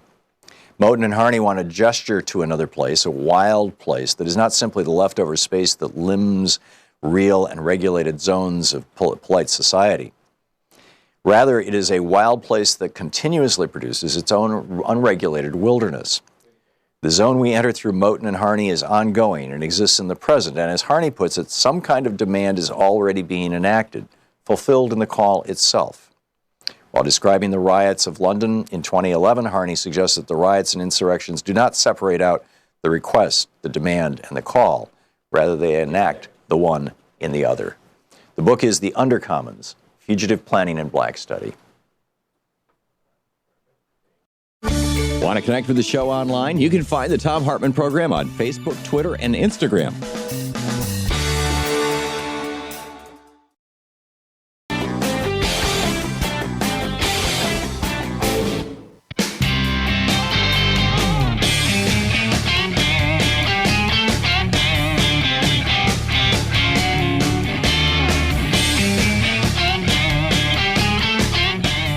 Indeed. This hour of the program brought to you by phone.com with the code TOM, T-H-O-M. So let's pick up some of your phone calls here. Lynn in Seattle. Hey, Lynn, what's up? Hi, Tom. I just wanted to address the racist next door topic. And while I understand that self-care is extremely important in these topics, I also feel like cutting people out can be a missed opportunity to use your privilege for good. And I think a solution is kind of like sharing your woke story, maybe acknowledging the racist within you before addressing the racist next door. And sort of sharing that story with people can disarm them. It can make you a little bit vulnerable. You can share what you did wrong when you were just realizing these things and how you finally got your head on right about it. Right. So do you have a particular story that you share with people that you would? Not a particular story. I think it would depend on the situation, right? But one story that comes to mind for me is I was about 30 and I was living in Washington, D.C., and a friend of mine and I had been on a road trip, and it was late at night, and we got home and we stopped at my apartment, and we were going to get her a cab to go to her apartment. And I was carrying her bag because she was really tired, and I hailed a cab for her. And I'm white and she's black, and the cab pulled over, and I handed her her bag and gave her a hug, and the cab took off. And I was standing there like, wait, what? Did he not understand that we wanted a ride? And she said, well, I could probably report him. That's illegal, but I'm just too tired.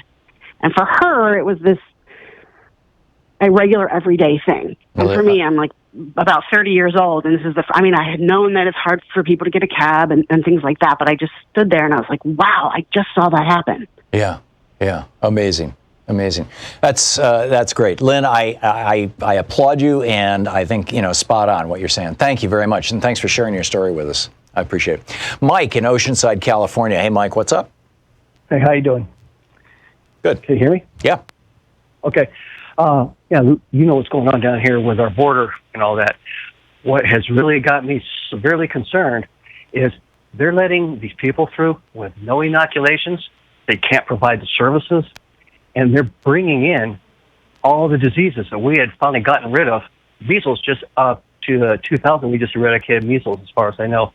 Now there's a whole new strain of that. Actually, several of your Central American countries, I'm pretty sure this is the case in Honduras. I know it's the case in Costa Rica. I'm not sure about Guatemala, have a higher vaccination rate than the United States because they have national health care systems. But, Mike, you're a little off topic, but this is why I think that this whole debate about, should we be giving, quote, illegal immigrants health care?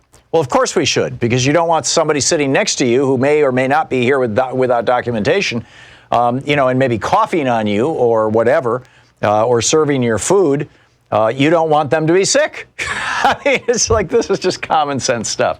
But, really the argument, this whole argument, healthcare services for illegals, this is a racist argument. Pure and simple. That's what it boils down to. It's wrapped in an economic shell, but it's a racist argument. Tom in North Hollywood, California. Hey, Tom, what's up?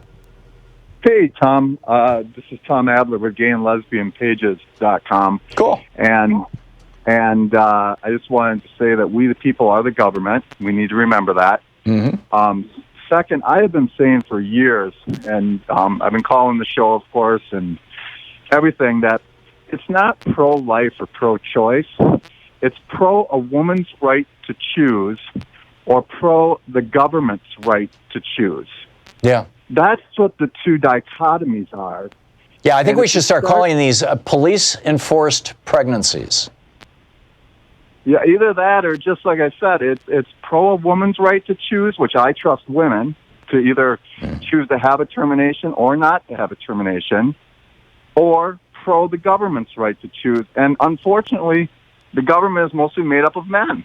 Right, and the agency of the government that enforces the laws are the police, and that's why I call them police-enforced pregnancies.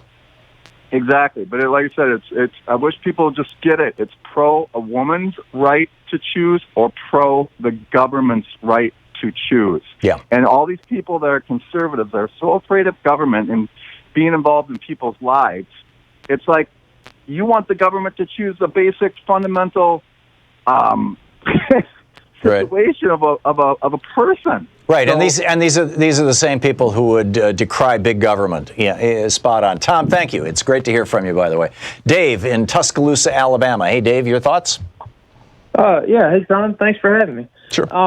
I was just, I'm actually pro-life, or I guess you may not even like that term, but I was just going to point out that I think looking at that survey and then prescribing everyone that's pro-life to believe all those things is just a little narrow. And The survey suggests it's between 60 and 80%. It's not all. Well, I'll say this. I enjoy your show, and one thing that I enjoy is you seem to be a smart guy who's open to a little bit of nuance. And I think that this subject is definitely more nuanced than you presented with the survey. I'll tell you my own opinion on abortion is I have an adopted daughter who is a product of a botched abortion, and it would be very difficult for me to look at her and say, I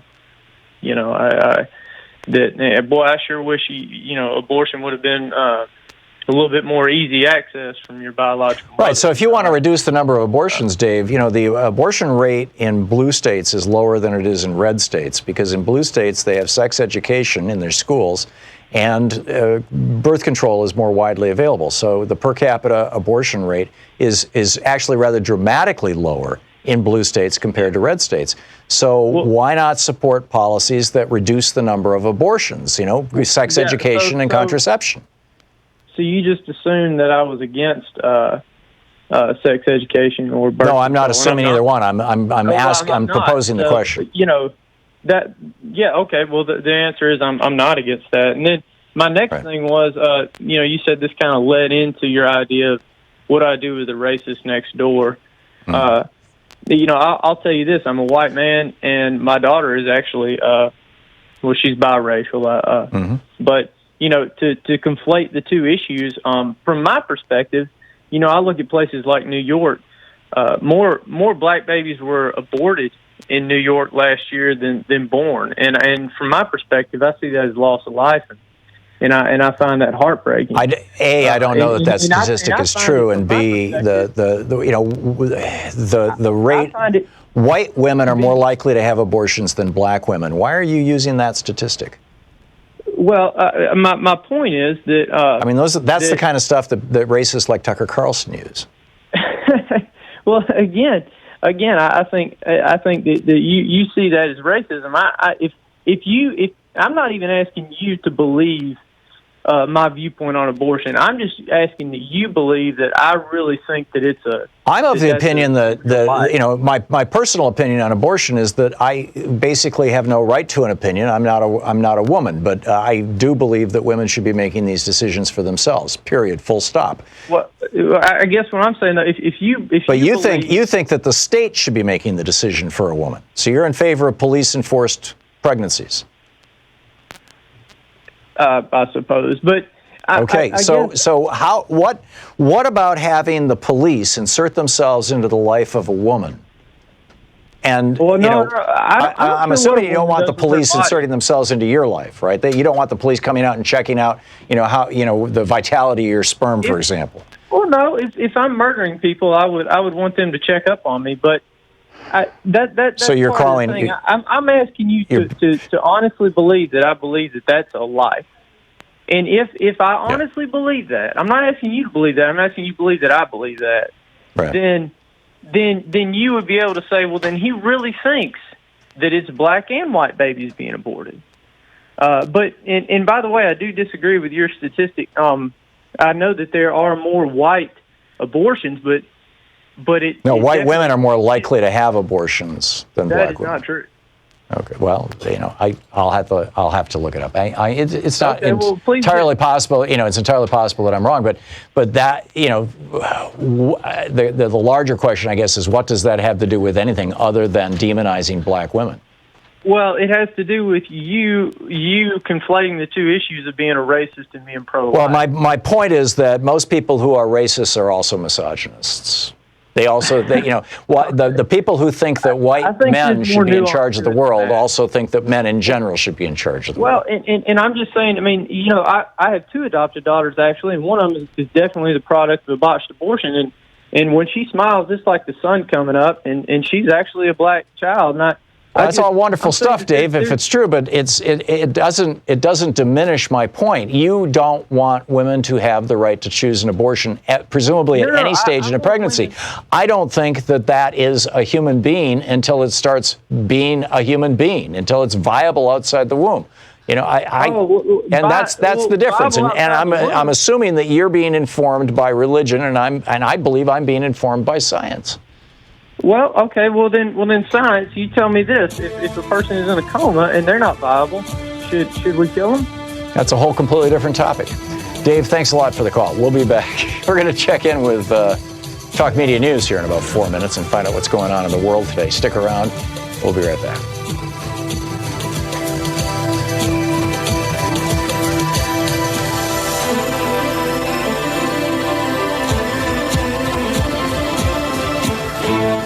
You're listening to Thom Hartmann. Visit ThomHartmann.com for audio and video archives. We'll be back. Bob Ney is going to drop by in just a minute. Stick around.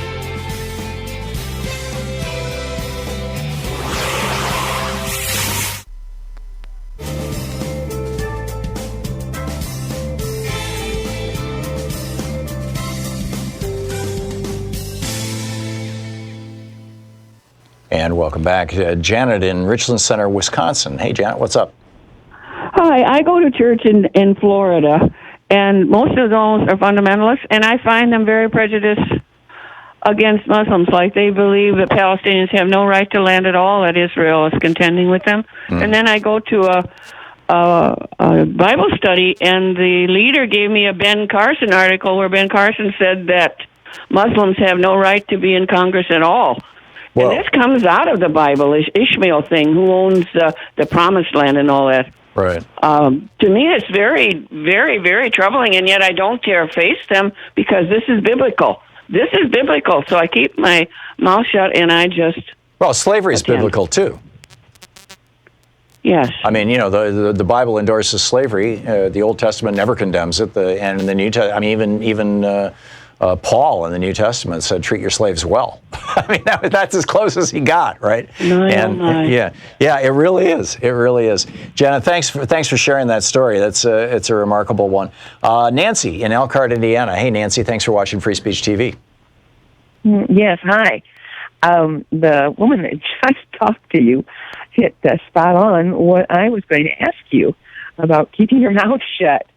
I wanted to know your opinion about, like, when you're out in public and you hear a devout racist or anyone that's talking way against what you think or what is like politically.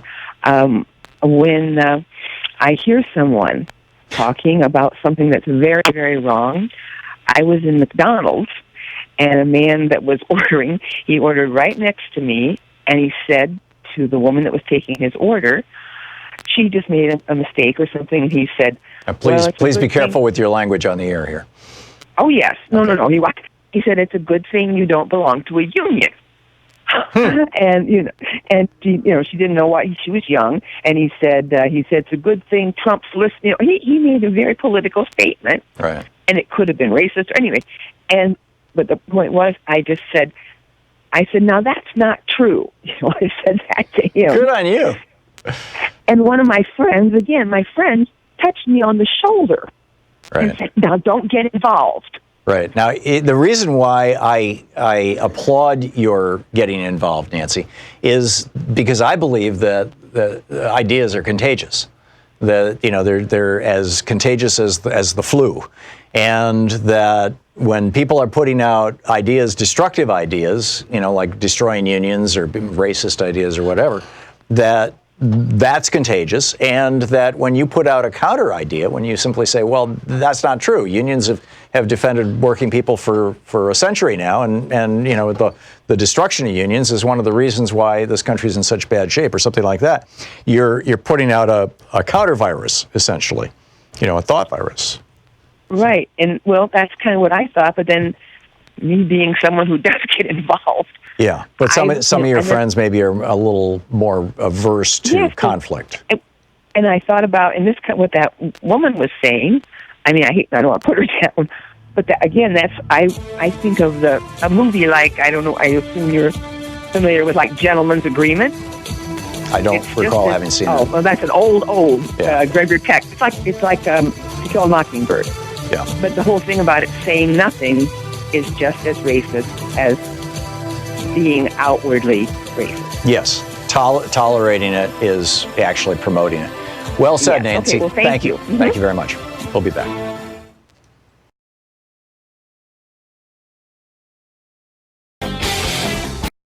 Every day here on the Thom Hartmann Program, Louise and I and our team, Sean, Nate, Shira, Dave, Chase, Sue, Nigel, Ron, we all work to put together the very, very best show we possibly can. And there's an enormous amount of work that goes into the show. And one of the things that comes out of that is a lot of content, a lot of specific information that we go through and we dig out and, we want to share with you. And Sue puts that into our newsletter every week. And I think you will, if you don't already receive our newsletter, it comes in email every day, about an hour after we're off the air, or maybe a couple hours after we're off the air. And Sue goes through and pulls literally every link to every story that we talked about and puts it into the newsletter. It's free. We don't sell the list or anything. You complete safety and security. There's no charge. There's no nothing. Just, plug in your email address over at thomhartmann.com and you get signed up for the newsletter. It's all fairly obvious. You'll see it on the website. So check it out, thomhartmann.com. Thank you. Want to connect with the show online? You can find the Thom Hartmann Program on Facebook, Twitter, and Instagram. So let's check in with Talk Media News and find out what's up in the world today. This report brought to you by goatsfortheoldgoat.com and the new book, Loving What You Do by Ellen Ratner. On the line with us is Bob Ney, himself an author. The book is Sideswiped, and former congressman from Ohio. Bob, welcome back to the program. What's up in the news today? Well, thank you, Tom. Well, first, I want to kind of talk about the filibuster. Okay. And everybody here's filibuster, and we know Massacre Mitch has an editorial in the New York Times, I think, or the Washington Post about that today. I carried this story first because I find it absolutely amazing. The filibuster goes back to ancient Roman times, right? Mm-hmm. And it's when a member of Congress, or it could be a parliament, overseas, they have the process, some of them, they debate over a piece of legislation, and they do it, and they can delay it. 1, 2, 3, 4 members, whatever, and they can delay the entire, piece of legislation. It's looked at as political obstruction, right? Well, the parties that are minority parties in particular in control, for example, right now the Democratic side in the U.S. Senate, would naturally want to assume be for, a filibuster because they can, delay things, et cetera, et cetera. Well, that reversed, and Harry Reid and some of the leaders in the Senate have come out publicly, and they've said to Mitch McConnell, hey, why don't you just do away, basically abolish the filibuster, which is a good time to do it, and then it's gone for the next time after the election, after 2020. Well, Mitch McConnell has come out, and he should be absolutely for this, but he has. In the New York Times op-ed, he's come out and he said he doesn't want to eliminate it. And, of course, in 2013, Harry Reid, who was, at the time the leader of the Senate, eliminated the use of the filibuster for the federal nominees, except right, because the Republicans were filibustering every single one of Obama's judicial appointments. Right, and then McConnell nuked the filibuster for the Supreme Court and the cabinet members since, when the Republicans regained control of the chamber. And, of course, we all know that he also took away, I should add, talking about the Supreme Court, one of the seats that was rightfully the appointment of President Obama. Right, but the filibuster's still there for law. If you want to pass a law, it can still be filibustered. That's right. So, and I'm looking at this, and I'm wondering, about the elimination of the filibuster period is what they're talking about now. And McConnell doesn't want to do it. And in my mind, I'm wondering what on earth would possess him not to want to have this done. It would make him actually, technically a bit stronger. And I'm wondering if he is completely now paranoid and worried of the 22 seats he's got up, that he's not going to be back in control of the Senate and wants to use the filibuster as a minority member. I think that's absolutely the case. He's as good at counting things as anybody else. And look at what's going on with Susan Collins now. She refused to show up for a town hall this week, I guess it was. She's just she's terrified of her voters. Because she's been sucking up to Trump and McConnell. Right. So that has to be the only explanation for this. Otherwise, he would jump at the chance. So I thought that was fascinating. So it's basically it's basically Mitch's way of saying that he's expecting the Republicans to lose control of the Senate. Exactly. And that's an encouraging note. It was quite surprising to me. Yeah, that's an encouraging note. And then the other one too. This is, and I don't know who he's doing this for. I'm talking about the president when I say he.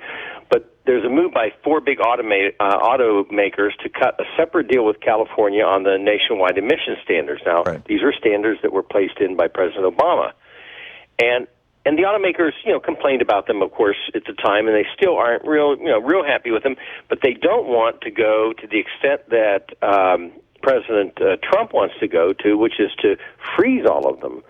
And now he's becoming angry, the president is, at the automakers who don't want to go along with what he thinks would be absolutely delicious for them, to be able to freeze all the emissions.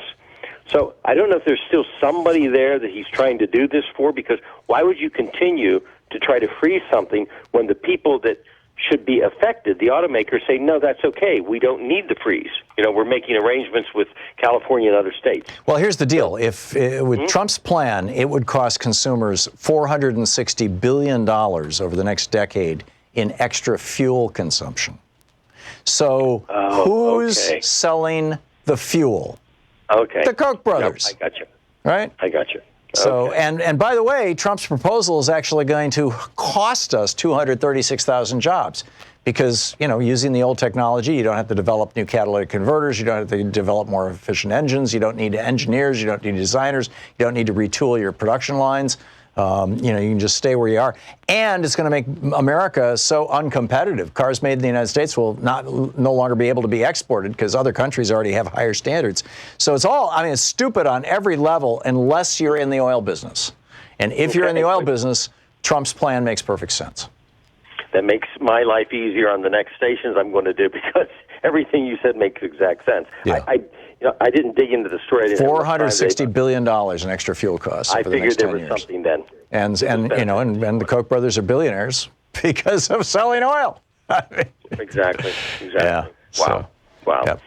And then the last story, of course, that we have is the Chosen One story, which, when I hear that, I can think of some candidates who say that a higher power creator has told them to run, and in this case, he says he's the chosen one on the China trade. Yeah. Yes.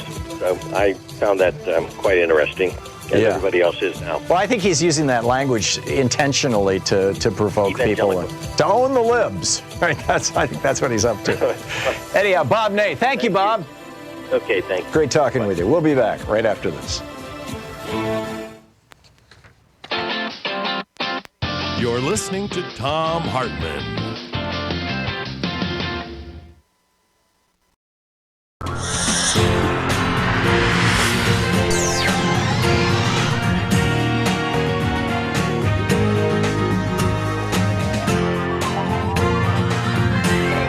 We say fight back!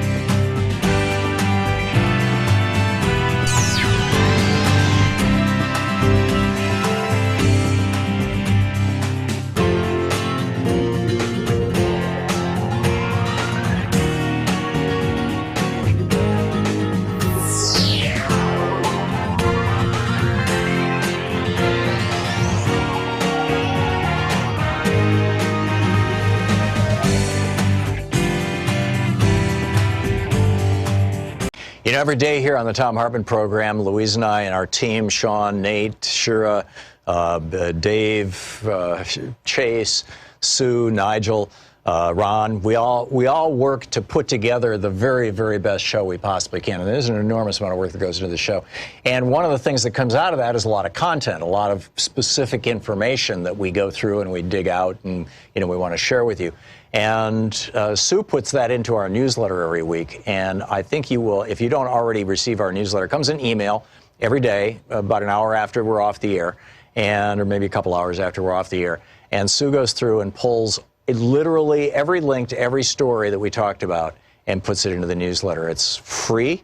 We don't sell a list or anything. You complete safety and security. There's no charge. There's no nothing. Just, you know, plug in your email address over at thomhartmann.com and you get signed up for the newsletter. It's all fairly obvious. You'll see it on the website. So check it out, thomhartmann.com. Thank you.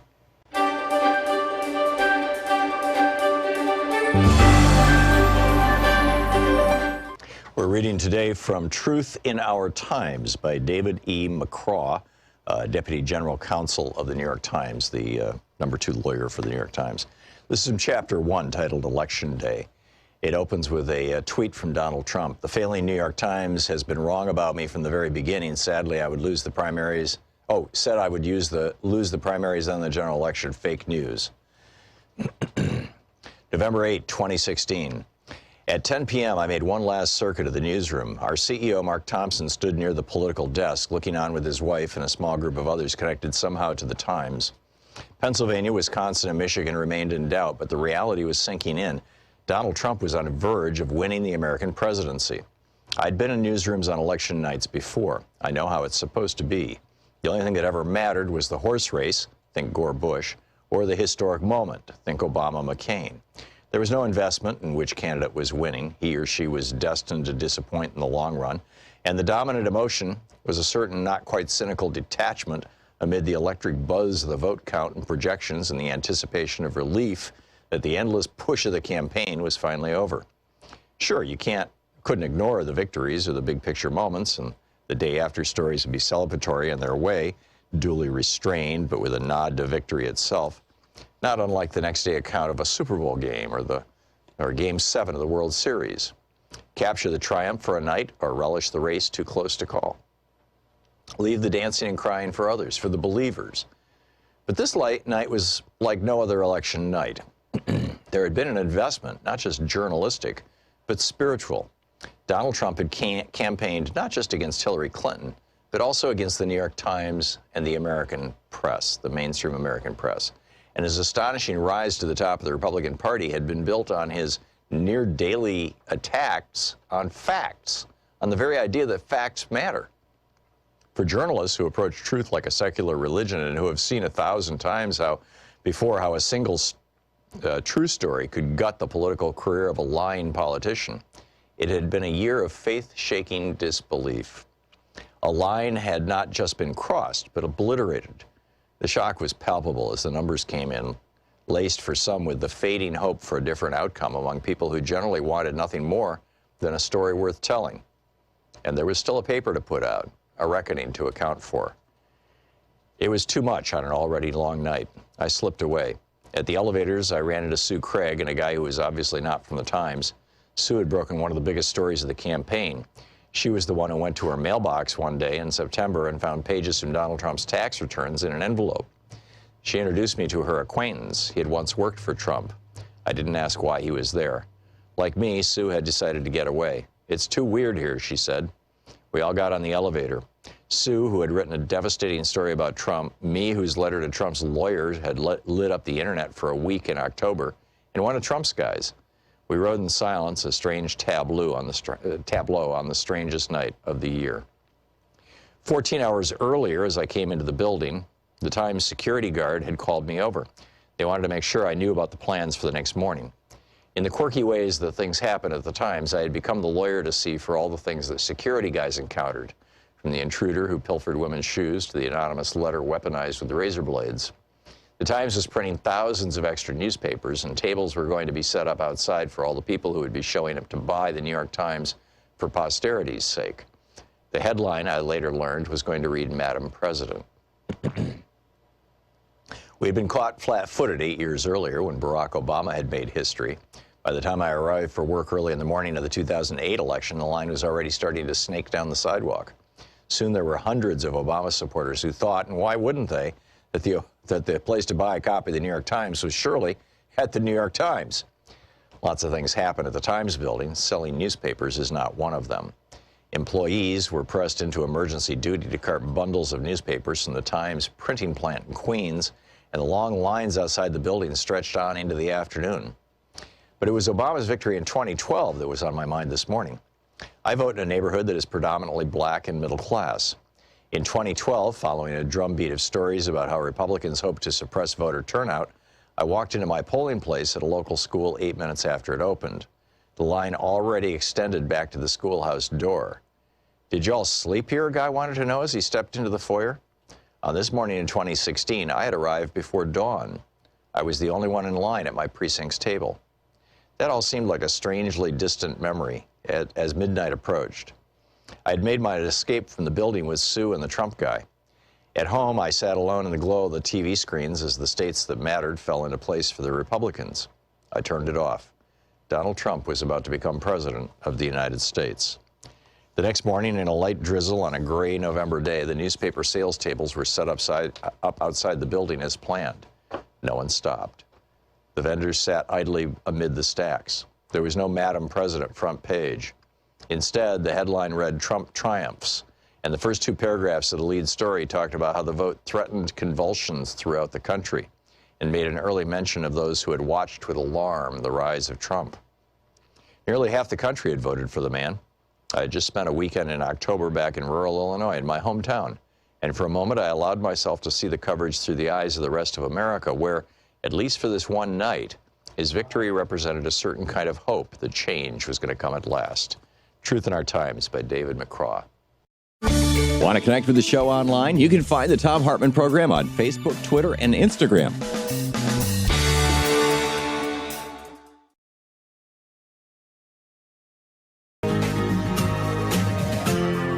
This is the Thom Hartmann Program. Hey, this...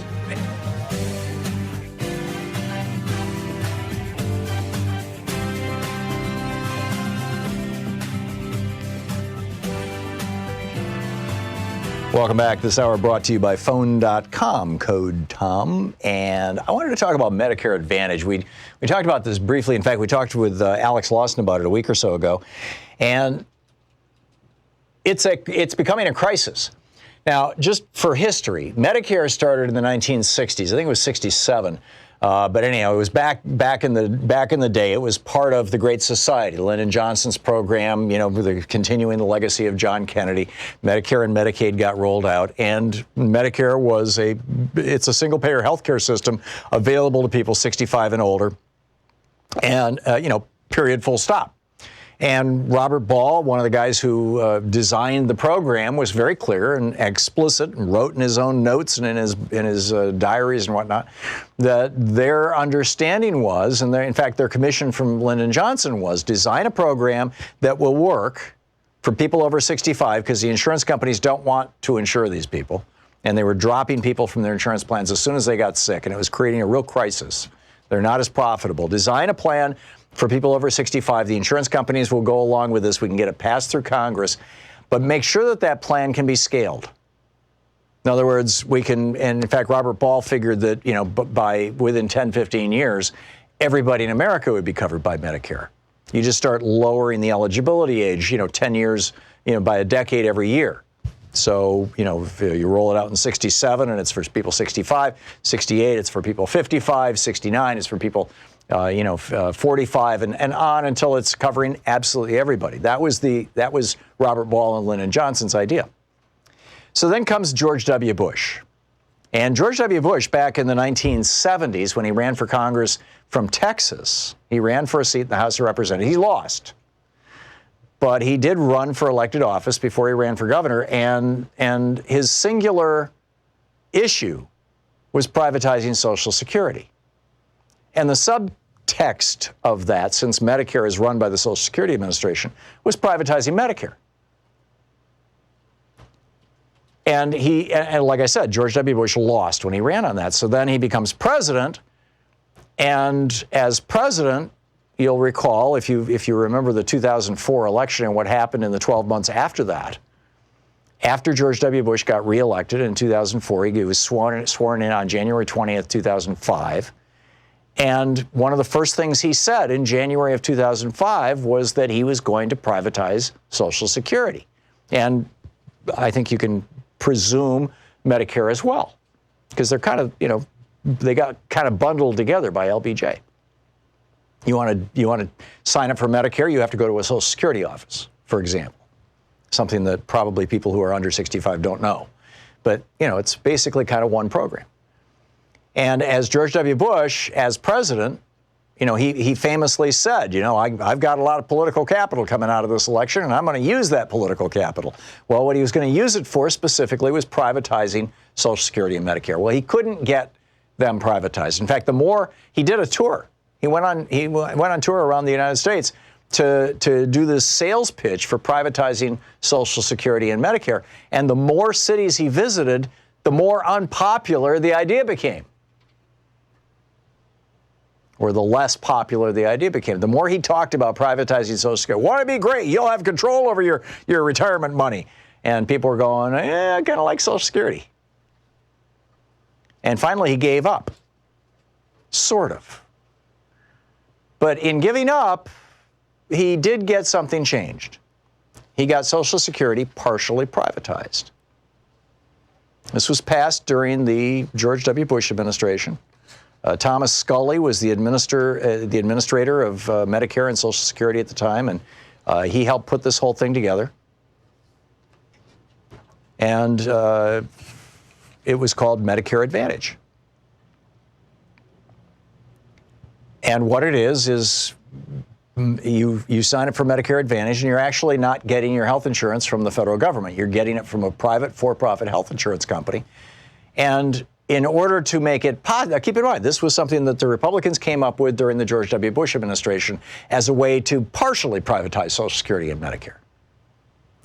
And the way it works is you buy the insurance policy from the private insurance company, and there's a bunch of them that offer these Medicare Advantage plans. And then the federal government will reimburse the insurance company for all the claims. So, if you've got a United Healthcare Medicare Advantage program, and you run up $100,000 worth of bills this year in medical bills, the federal government will write a check to that company for $100,000 to United Healthcare. That's how it works. So, by the way, and then the premiums that you pay cover the multi-million-dollar salaries of, well, in the case of United Healthcare, they got over 100 employees who make more than $1 million a year, and their last CEO, took over $1 billion, as did the one before him. Well, now we're discovering, this is by Fred Schulte, and it's from a 3-part series that the Center for Public Integrity has published. Publicintegrity.org is the website. And I'll just give you a few of the high points here. In the Las Vegas area, private health care plans for seniors ran up more than $100 million in added Medicare charges after asserting patients they signed up were much sicker than normal. In Rochester, New York, a Medicare plan was paid $41 million to treat people with serious diseases, even though the plan couldn't prove the patients in fact had those diseases. The plans have sharply driven up costs in many parts of the United States, larding on tens of billions of dollars in overcharges and other suspect billings based in part on inflated assessments of how sick patients are, according to this investigation by the Center for Public Integrity. Risk score errors triggered nearly $70 billion in improper payments to Medicare Advantage plans from 2008 through 2013. You get that? These companies stole $70 billion of your and my money out of the Medicare Trust Fund, mostly through overbillings. Now, the Center for Public Integrity is suing to make these records public, but you can't get the money back. In more than 200 of these counties, the risk scores of Medicare Advantage patients rose sharply in plans in at least 1,000 counties nationwide. In other words, this scam is being run by the insurance companies in about 1,000 counties. Now, I don't think that there's even 2,000 counties in the United States. I think the number of counties is somewhere between 14 and 1,600. So that's more than half of America. In more than 200 of these counties, the cost of Medicare Advantage plans was at least 25% higher than the cost of standard Medicare. So Medicare is trying to do something about this. So, for example, Excellus Health Plan in Rochester, New York, they overbilled Medicare by $41 million for 2007. Medicare fought with them over and over and over, want that $41 million back. And finally, in December of 2013, Excellus Health Plan paid $157,000 for the $41 million in overbilling. It's a scam.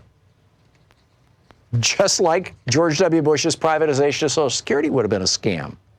Again, from this publicintegrity.org, by 2009, government officials were estimating that just over 15% of all Medicare Advantage payments were inaccurate, about $12 billion in 2009. And by the way, if it's inaccurate, you would expect it would be 50-50, right? Half the time it works to the advantage of the insurance company, half the time it works to the advantage of the government. Surprise, surprise, 80% of the time, it's the insurance company overbilling. $9.3 billion for the year 2009. In fact, the Medicare Advantage billing error rate has averaged 12% over the past 6 years. Amazing. And expect to see these plans being pushed like there's just no tomorrow, as we're going into the next election and all this kind of stuff. Stick around. We'll be back. It's 15 minutes past the hour here on the Thom Hartmann Program.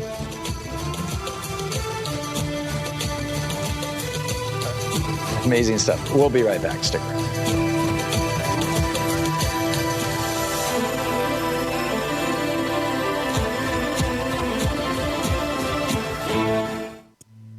This is the Thom Hartmann Program.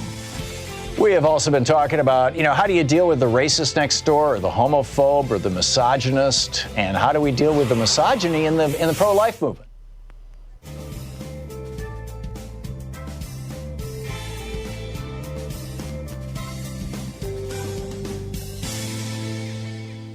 And welcome back. Lisa in Eureka, Montana, watching us on Facebook Live. Hey, Lisa, what's up? Good morning, Tom. Hey. I wanted to talk about my racist neighbor, who happens to now be my husband. Uh-oh. Oh, no, it's a good story. Okay. When I met him and started dating, the N-word was one of his favorites. And I let him know quickly that just was going to be a deal breaker, and he needed to explain to me what did he mean by that? Why did he use it all the time? Make me understand his perspective. Right. And what I figured out in a very short time was he wasn't racist at all. It was a cultural thing. He's been born and raised here. He's never left here. There are no minorities here to speak of. In Montana? Never been in this part of Montana. I'm pretty rural, Northwest. They're just not here. He's never been exposed to that personally, face to face. And I learned that it was contagious in the water. I think it's in the water. Well, this is my point earlier. This woman, when she was talking about, speaking up in the McDonald's when the guy made the stupid comment about unions, and she spoke up, and I congratulated her, pointing out that ideas are contagious, and bad ideas are contagious, and if they're not pushed back against, they can cause illness, essentially. These people in this particular area have no exposure to racism. All they know is what they're watching on TV or Facebook or wherever they're getting their information. Right. The good part of it is he is probably one of the strongest proponents of racial equality today. Unfortunately, he has to be pretty quiet about it because we still live here. Right. And that's not very well tolerated in this community. So I just wanted, I don't think that he's an anomaly. I think that's a big thing, probably across the country in rural America, especially in parts that don't have minorities or people of color or, a lot of gays or whatever demographic they decided they didn't like, that they've never even really been exposed to. I think it goes on a whole lot more than we really are racist. You know what I mean? Yeah, and it's very easy to fear. A lot of this is based in fear rather than hate, and it's very easy to fear that which, or those who you have never met. You have no real deep understanding. We're 8 miles from the Canadian border, and these people up here are absolutely terrified of the Mexicans stealing their jobs. I'm sorry, we are a long ways from the Mexican border. These people don't come to Montana to do anything. Right. So their fear, it has been stoked by somebody. I don't know where to get it. Oh, it's Fox News and right-wing hate radio. People are here. I understand that, but I was trying not to point my finger at them. No, I mean, this is actually a business model for these guys. It absolutely is. And on that note, if you've never read the book White Trash by Nancy Eisenberg, have you ever heard of that book? I have the book at home. A caller recommended it, and then another caller called in and said, you got to read it. And so I bought it. I'm in the middle of writing a book right now, so I haven't had the time to read it, but it's on my stack. It's a fascinating book, Tom, and it talks over the last 4 centuries of them choreographing exactly where we are today. They've done this on purpose, and they did it from the beginning. They being who? Book. The white masters of the American society. Right. You know? White capitalists essentially deciding that this is a way to tear us apart and control us. Slave owner. Yeah, I got it. Lisa, thank you for that. You're the third person to tell me to read that book, so I'm going to have to get to it. I appreciate it, and thanks for watching us on Facebook Live. We'll be right back. Stick around.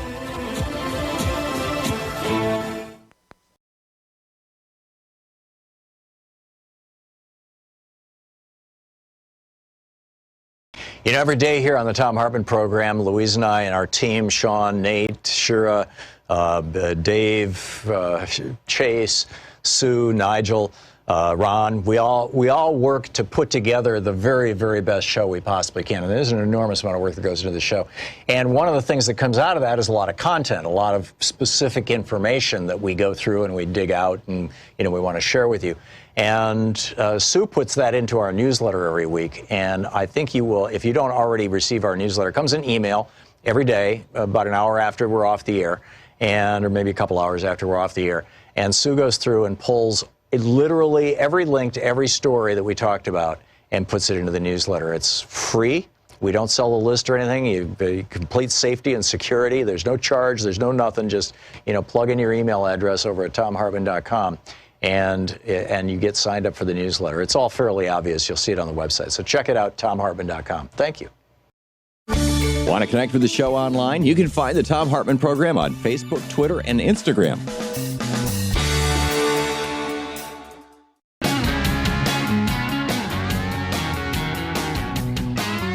Welcome back.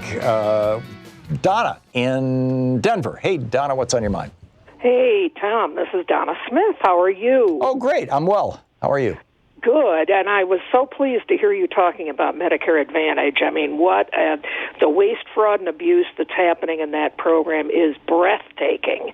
And the reality for many, I will be 65 in November, and at last count, I've had 42 pieces of mail trying to recruit me into a Medicare Advantage plan. Wow. So if I am representative of what insurance companies hanker to have, they want people who they can label as being diseased so that they can get those extra payments. And it's really quite staggering. People need to be aware that the money that's being spent on that marketing, those pieces of mail that I'm getting, are coming away from being able to provide care to people. That's right. And it's a really bad system that we need to stop it before Medicare is privatized more. Yeah, amen. I'm totally with you.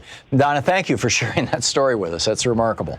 Absolutely. Yeah, thank you. You're welcome. Great hearing from you. John in Ishpeming, Michigan. Hey, John, what's up? Hello there, Tom. Pleasure talking to you. Thank you, John. You're talking about the Medicare Advantage, right. United Health, and all the abuses and so forth. Yeah. It is costly to everybody, and then they're trying to keep wages low. It's just systematically destroying Medicare, Social Security. Yeah, it's one whole thing. This has been the Republican crusade ever since 1936 when they campaigned against Social Security. Exactly. Yeah. Yep. I'm a veteran, and I think they're doing the same thing if they're going to privatize veterans' health. There would be so much abuse and fraud for hospital CEOs, and all the money would be going up instead of, to where it should be going. Yeah, no, it's absolutely what's going on, and the scam is just, rolling along. John, thank you for the call. It's good to hear from you. Paul in Woodinville. Hey, Paul, what's up in Washington State? Yeah, Tom, you were trolled by a guy who I think you entertained too long last hour. Maybe you didn't realize his trolling language. Yeah, he was using the botched abortion trope. He mentioned it, I think, 3 times. Right. What the hell is a botched abortion? This is the meme they created in Virginia, the anti-choice misogynists, to say that somehow fetuses are surviving abortions and they're fighting their way out and limping out of the operating room going, help me, somebody, the Democrats are trying to kill me. Yeah. This is a ridiculous thing. And the other thing is, what father would refer to his daughter as the product of a botched abortion? She was the product. I don't doubt he has an adopted daughter. She was obviously the product of a pregnancy that a woman chose to bring to term. Yeah. Not an abortion. Yeah. And then he the went problem. The problem I had, Paul, is when you're challenging somebody's personal story. I would basically be calling him a liar and a shill, and probably once, as soon as he got the whole botched abortion words on the air, I should have cut him off. But I understand. I understand your role in that, and that's why I called. Is that your role is different than mine? As a caller, I understand the position you're in, but then he did challenge it when he went to there were more black babies aborted in New York than were born. This is the Margaret Sanger was a racist and a negative eugenicist, and she was trying to wipe out the black race, which is absolutely untrue. She might have been a racist, as you pointed out, many people were in those days. But if you read about eugenics, the idea was that the black people there was nothing to do about them. There's no point in wasting time. What they wanted to do was the white race pure. They really didn't have any interest in aborting black babies. Yeah. I absolutely get it. Paul, thank you. Well said. Robin in Kingston, Washington. Hey, Robin. Got a minute to the break. How you do? Good. Can we be kind of brief? I'm going to give you a little anecdotal story since you talked about shunning the right wing, because that was the thing. I work the streets all the time. I don't self-isolate, and I have some presentations, they're banners and attachable signs and stuff, and I go to where the people are, and I want to talk about a tactic that people can use to make a change, and here's the example. So I was set up downtown Seattle at one of the major ballparks and had a major banner that said 9/11 Truth for World Peace. Then on one end, that was 22 vets suicide every day, and the other end, I had Play More Sports, Cancel All Wars. Mm-hmm. And this is 5 or 6 years ago, and I saw coming to me a person who was angry, real quick, Robin. Sorry, Tom. It's a great story. I'll call another time. Thank you. Okay, thank you. My apologies, Robin. That really, asking people to tell stories and then giving them a minute is tough. And this is a hard break. I can't control it. It's 27 minutes past the hour and a half.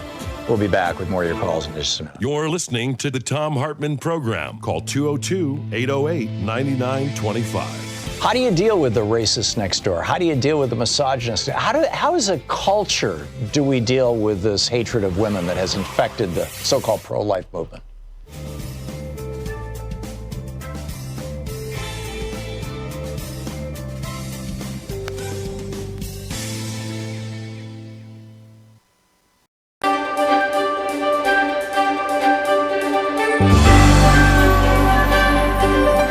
Our book for today on the Thom Hartmann Book Club is Kingdom of Lies, Unnerving Adventures in the World of Cybercrime by Kate Fazzini. This is from the preface.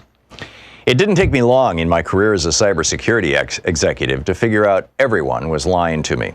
The biggest lie of all came at the very beginning, that cybersecurity is hard, too hard. Certainly too difficult for someone who lacks years and years of deep technical training. That is no place for writers. That thicket of incomprehensible jargon alone seemed meant to discourage outsiders like me from entering the field. They told me I could never hope to understand the terminology unless I'd worked around it for a very long time, unless I had a special and complicated certification, unless I knew how to take apart and reassemble a computer, unless I knew how to code in Python and could read it, interpret it, and spot problems on sight. And if I somehow managed to learn the lingo, the learning curve for the rest of it would prove insurmountable. Lies, lies, lies. It's unfortunate because there's a huge gap between the demand for cybersecurity workers and the people available to fill those jobs. I think one of the reasons for that is because people can't imagine themselves doing this kind of work. Can you use a smartphone, make a PowerPoint, think on your feet, ever organize a night out to the movies with your friends that went well and nobody crashed their car to or from the event? Welcome to the 21st century's hottest career path. Are you able to charm the pants off women? Did you escape an abusive marriage? Have you ever hosted a toddler's birthday party at your home? Honey, I want you on my cybersecurity team. After reading the stories in this book, you will understand that what makes cybersecurity complicated is the complexity of human beings. So if you know how to deal with people, you can handle internet security. If you understand what makes people tick, not only will you be able to recognize a threat, you'll be one step ahead of your adversary. During my career as a cybersecurity executive at multinational corporations, a journalist for Wall Street Journal and later CNBC, and a professor at Georgetown University, I've met a lot of fascinating people. From the hackers who perpetrate malicious attacks to the security professionals who try to prevent these incidents from happening, and the alphabet soup of government agencies that do damage control. At the end of the day, they're all fathers, sons, mothers, sisters, and spouses. In other words, people just like us. Yes, the white hats cross paths with black hats and change alliances more frequently than you might expect, but they're driven by the same desires as the rest of us, even if sometimes it feels as if everyone in cybersecurity is allergic to the truth. As a professional, I was told a great many lies about the field I have grown to love so much. After becoming a journalist on the cybersecurity beat, I was told even more. Here are a few. Let me introduce you to the hacker community. This lie is usually delivered with a wink and a nod from someone who thinks they know every hacker on the planet. The truth of the matter is there is no hacker community. Sure, the guys who make a splash at the big annual conferences might say otherwise, but every country, every state, every faction, every identifying group has its own community of people who hack computers. Some of them are extremely conservative. Others are massively liberal. Some fall in between.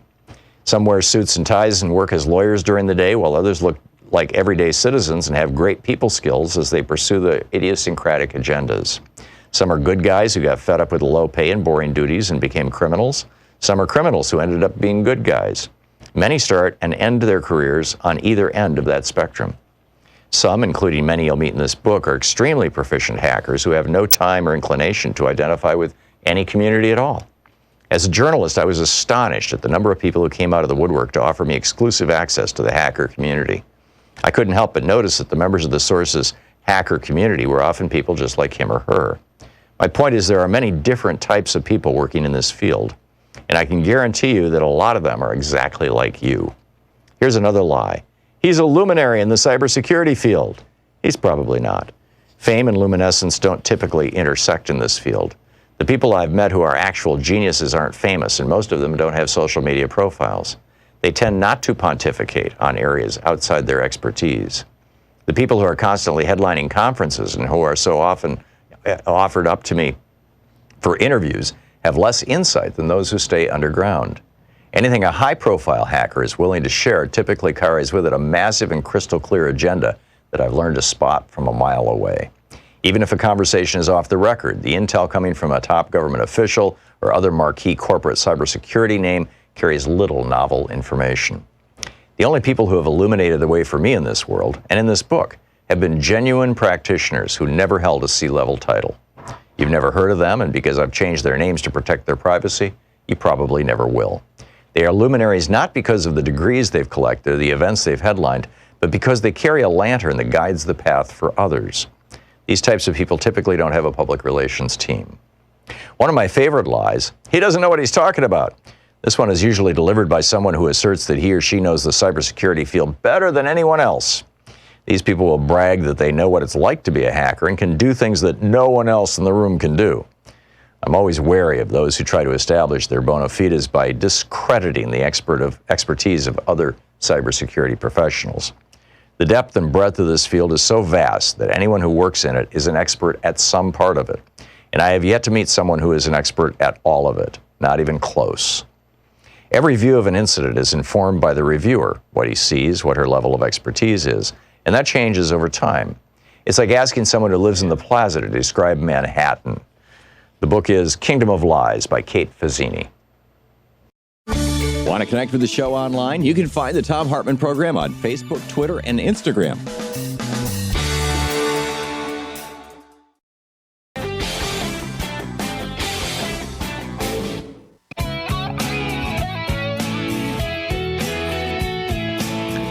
Welcome back. Thom Hartmann here with you.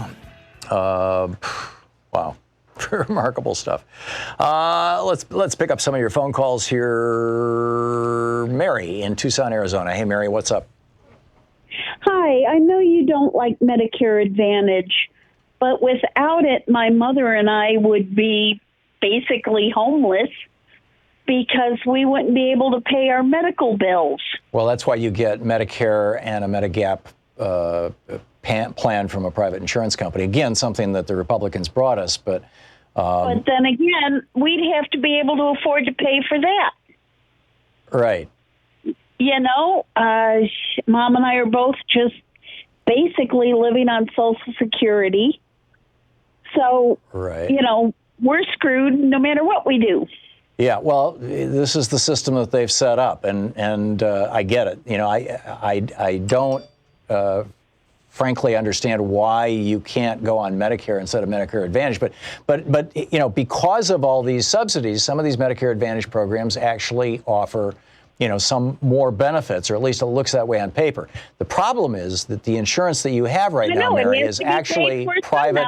The insurance you have right now is actually a private for-profit health insurance plan, and they have the right, under many circumstances, to cancel you, to raise your rates, to refuse to pay for things. You'll get surprise billings. You'll get all kinds of stuff that won't happen with real Medicare because the company that you're buying this from is a for-profit company. And you will discover this if and when you get seriously sick. It used to be one that was a nonprofit, and then they sold to Anthem. Yeah, there you go. So which we're not happy about. Yeah. Well, good luck. I wish you the very best. I get your point. Mary, thank you for the call. Rafael in Seattle. Am I pronouncing your name right? Raphael. Hey. Yeah. Hey, how you doing? Good. By the way, great show. I met you years ago at the Perfect Presidents, Perfect Candidates Forum here in Seattle. Oh, cool. A million years ago, and it's good to hear you on the radio. You know, I just wanted to kind of make a suggestion. There's lots of different ways to deal with racists. One way is if you can, of course, you know, I hear people talking about shunning people. You can, if you have an opportunity to, and you can avoid having to deal with that, that's great. But one thing I learned about from living in the belly of the beast down in the deep south is that not everybody everywhere, anywhere where you think of racists, are racist. And in a way, they're kind of a little bit of a club. And in the South, even racism isn't all that blatant. People talk in certain ways, and you know what they're talking about. Mm-hmm. And to give you an idea of, you know, people are looking for, well, how do I deal with when I see racism in my day-to-day life? And I'll give you an example. Like, let's say last year I'm watching the Super Bowl. I'm at a buddy's house. There's a lot of people there. Some people I know, some people are friends of friends. And what a racist will typically do is they seek to find out if there are other people in the group that they can connect with. Right. And so they'll drop something silly like, oh, look at that so-and-so running with a watermelon, referring to the football. And you might kind of go, well, that's kind of a strange statement, but people who are racist will pick that up right away, and they'll know, okay, well, this guy's... He's part of our club. He's in my club. Right. And one way you can, you know, most people don't want to, if you're going to go up and say, hey, you know, that's racist, buddy, then you set up a dynamic where somebody's defending themselves and they fall into their clique, and you're not going to change anybody's mind. Right. So this is what I do, is when I hear something like that, or at a bar, you hear someone make some kind of racist comment, I just say simply, I don't understand that. What do you mean by that? Ho. Yeah, call them out in a way that isn't confronting the way. That's brilliant. Exactly, and it's devastating because then everybody looks at them and says, "Oh, sure, what do you mean by that?" Right, and then the penny drops for people who are only half paying attention. Exactly, and it's devastating because not only does it mutes the dynamic, it brings the attention of everybody else in the group to what's going on, right. And it makes that person. He now he's got a question in his or her head. What do I mean by that? How their brain is stumbling now. How can I explain this? And you're making somebody think, as opposed to just saying, "Ooh, I'm on this side of the line. I'm in this group. Count me over here." It forces them to think about it. Now, you may not change somebody's mind at that moment, but you've planted a seed. And if everybody did that, if every time you hear somebody say something racist or misogynistic or homophobic, just ask them, I don't understand that. What exactly do you mean by that? Right. Explain that to me. I don't understand that. Yeah, no, it's absolutely brilliant. Raphael, thank you. I love it. You bet. That's a great one. Thank you very much. Tim in Aloha, Oregon. Hey, Tim, what's up? Yeah, it's a simple incident that I've been in the same community for about 30 years now, and I was walking across the supermarket lot going in, and I saw a couple trucks pull up. One was a body shop, the other one was for the auto industry, and I was in it for about 20 years, so I understood what was going on. And they stopped, and as I was approaching them, they got out, and they knew each other, and apparently hadn't seen each other for a while. One guy said, "What's up?" And he said, He said, "Trump got me $6 more a week in my paycheck. I'm going in to buy some cigarettes." And then he said to the other guy, "That's more than that N-word ever did for me." And he was talking about Obama. And I couldn't resist, making a comment to him. And I went up to him and I said, "Do you realize that the Obama administration bailed out the auto industry? You may not even have a job if it wasn't for him." And he looked at me and said, "F you, dude." And then, and I'm thinking, how generational is this stuff? I relate it to my own story. My parents grew up in Nebraska, in basically little white towns, Milligan and York, Nebraska. My dad ended up going off to World War II and staying in the Army, and I grew up in a multicultural neighborhood in San Francisco, in the 50s. And my parents were preaching the content of your character, not the color of your skin, 70 years ago. Do you think that had an effect on my life? You see what I mean? Yeah. It's so generational.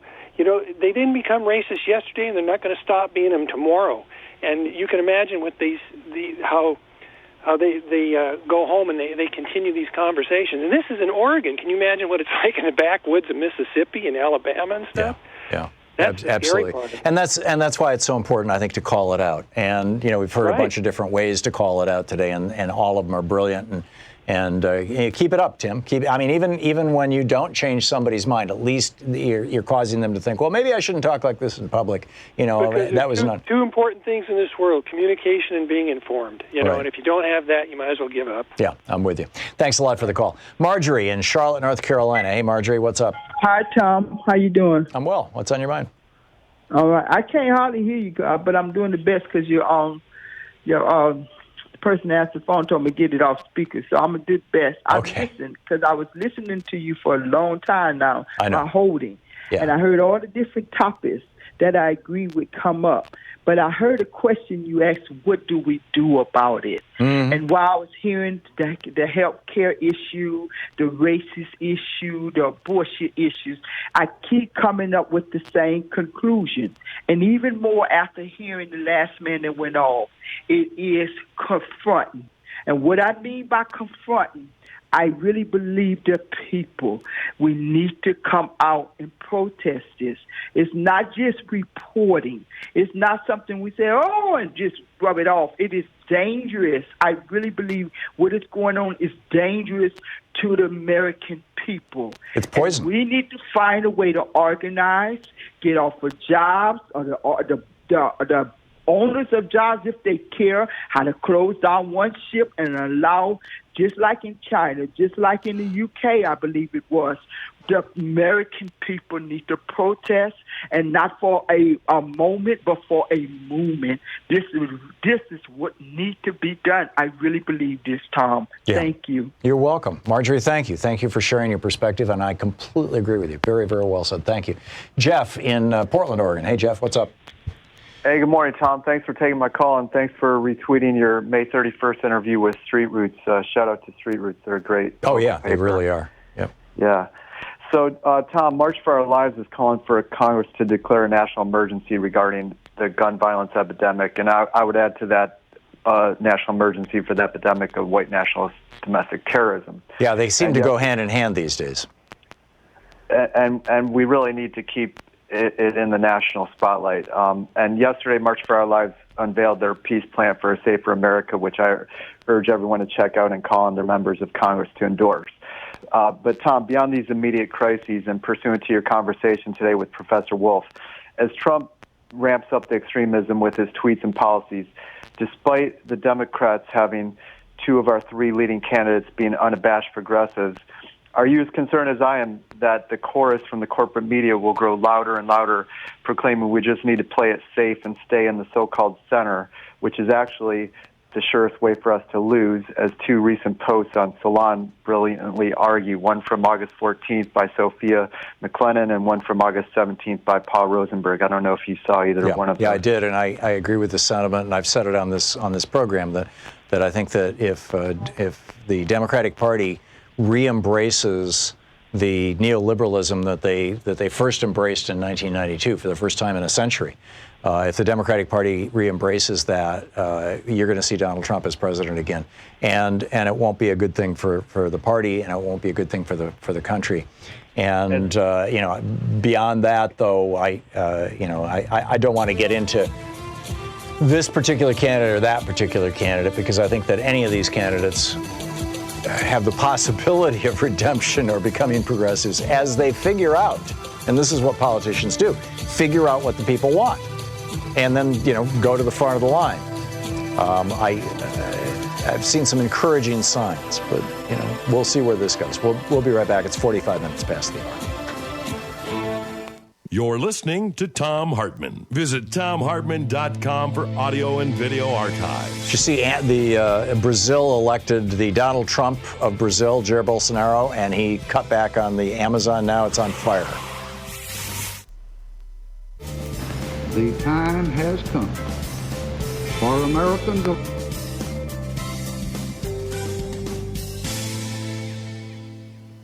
And welcome back. Steve in Powder Springs, Georgia. Hey, Steve. Thanks for watching Free Speech TV. What's up? Yeah, Tom, I've called you a couple times before. The thing is, I'm a 61-year-old black man, and I've lived in both coasts, and north and south, and then overseas. And the way I think the way you deal with the racists next door, I've always dealt with is confront. Some people don't know that they're racist until they. I had one time a colleague I was working with, and he invited me to his house. I live down here in the South now, and he invited me to his house, a white colleague, and asked me what I thought of the Confederate battle emblem being on our state flag. And I told him I thought it was the same as being a swastika. To me, it's the same thing. It offends me. Right. And he looked at me and said, "Well, why do you live here in Georgia?" And I said, "Because the economy's nice. That doesn't mean you deal with the racism where you deal with the racism." Right. Now, when I used to travel around a lot, and one time I ended up in Keene, New Hampshire. And as I was getting on a plane to leave Keene, a group of young white men came up to me and started harassing me about being, what are you doing it's a very, very white state, and that's a very white part of it. Yeah. Yeah. I mean, it's a white state, and I had lived in New Hampshire myself years ago when I was a young man, when I was a child. But and I had run into racism there before. But the thing was confront. And when a police officer came forward, I said, "Can you just deal with the situation here? I'm leaving, so I don't really care how you deal with this situation. These men were trying to intimidate me, and I'm just not going to be intimidated." Mm-hmm. So the way you confront is to not be intimidated, not to engage them as much as to because, like I said, sometimes it is they are doing it to intimidate. Sometimes it's just innocent. Yeah. Like, why wouldn't I be? Like I said, why wouldn't I be insulted by the battle emblem of a group of people I consider traitors to the United States? Well, they were traitors. They actually they launched a rebellion against their country. And when I say that to them, they're like, their eyes, it's like, what? Yeah. No, they were just trying. The American heritage of betraying the United States. Yeah.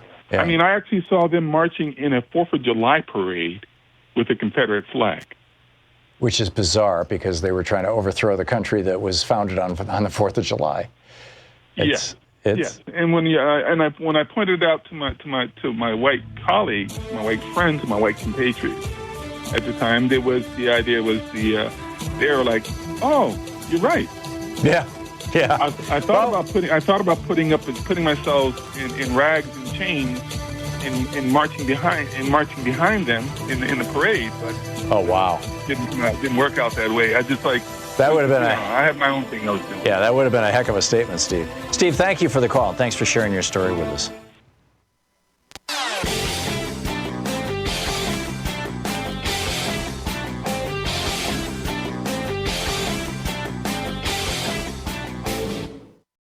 Every day here on the Thom Hartmann Program, Louise and I and our team, Sean, Nate, Shira, Dave, Chase, Sue, Nigel, Ron, we all work to put together the very, very best show we possibly can. And there's an enormous amount of work that goes into the show.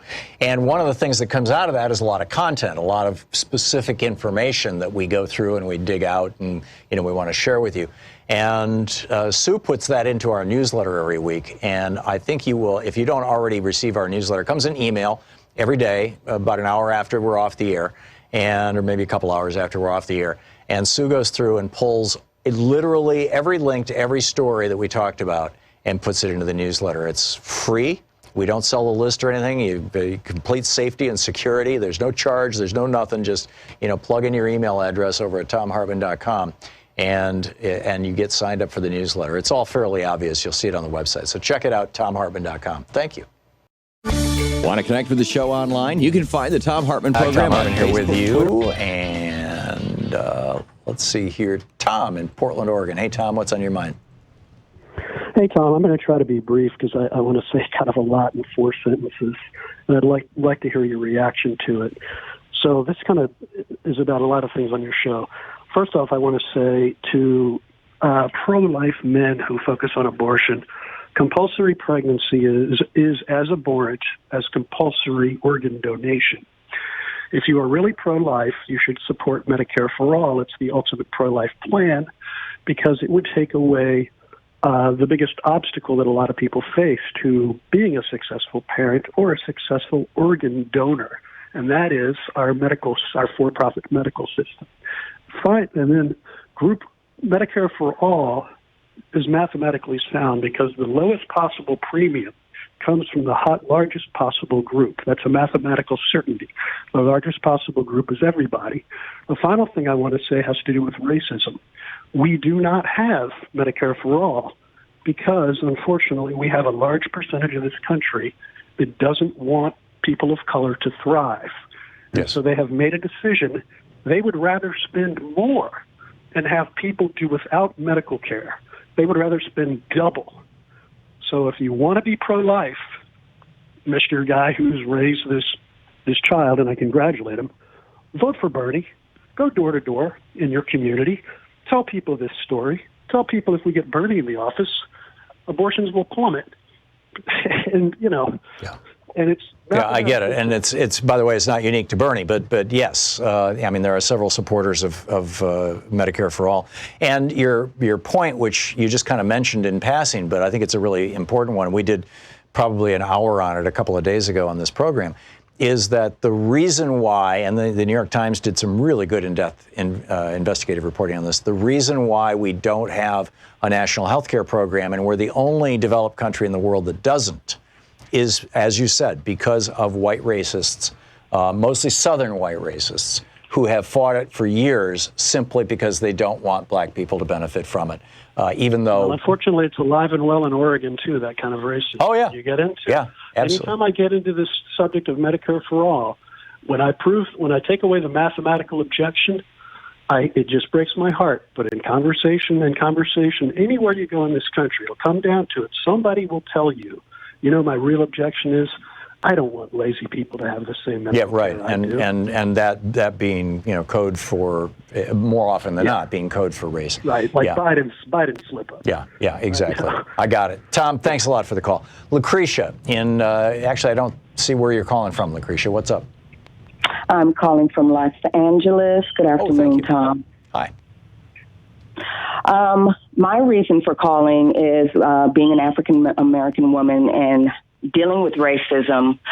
Of course, being well informed and educated to be able to, articulate points, but at the same time, I have to put out a disclaimer on how, dealing with racism, especially when we're confronted and approached, because having to bear in mind the fragility of the ego of a white supremacist.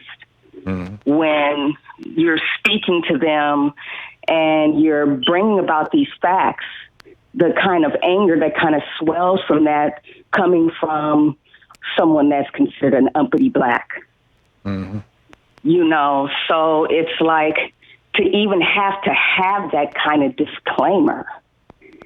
Whereas, then if we're bearing that in mind and staying silent to kind of not get engaged in the confrontation, the verbal confrontation, because it could become physical, how that even becomes a confirmation of their ego that we don't have anything to speak in contrast. So, I'm just really pointing out when it comes to dealing with that issue, kind of like the two-edged sword we're stuck in. Yeah, I made a smart-ass comment the other day about my white privilege, and it's like, and then afterwards I'm thinking that really, that could have been taken so many different ways. I think that all of us need to take a breath and be more aware of the human beings around us. I don't know how to say it beyond that. I'm starting to lapse into, I think, what would you call it, cliches, Lucretia, but yeah.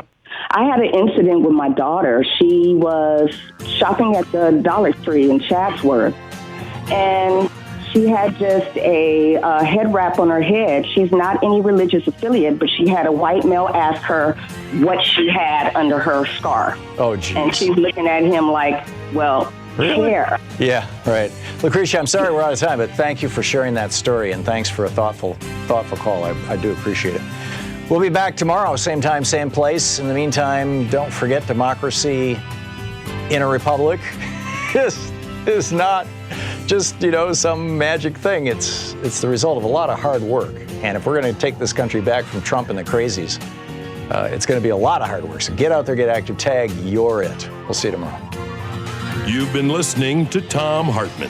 For audio and video archives, visit thomhartmann.com.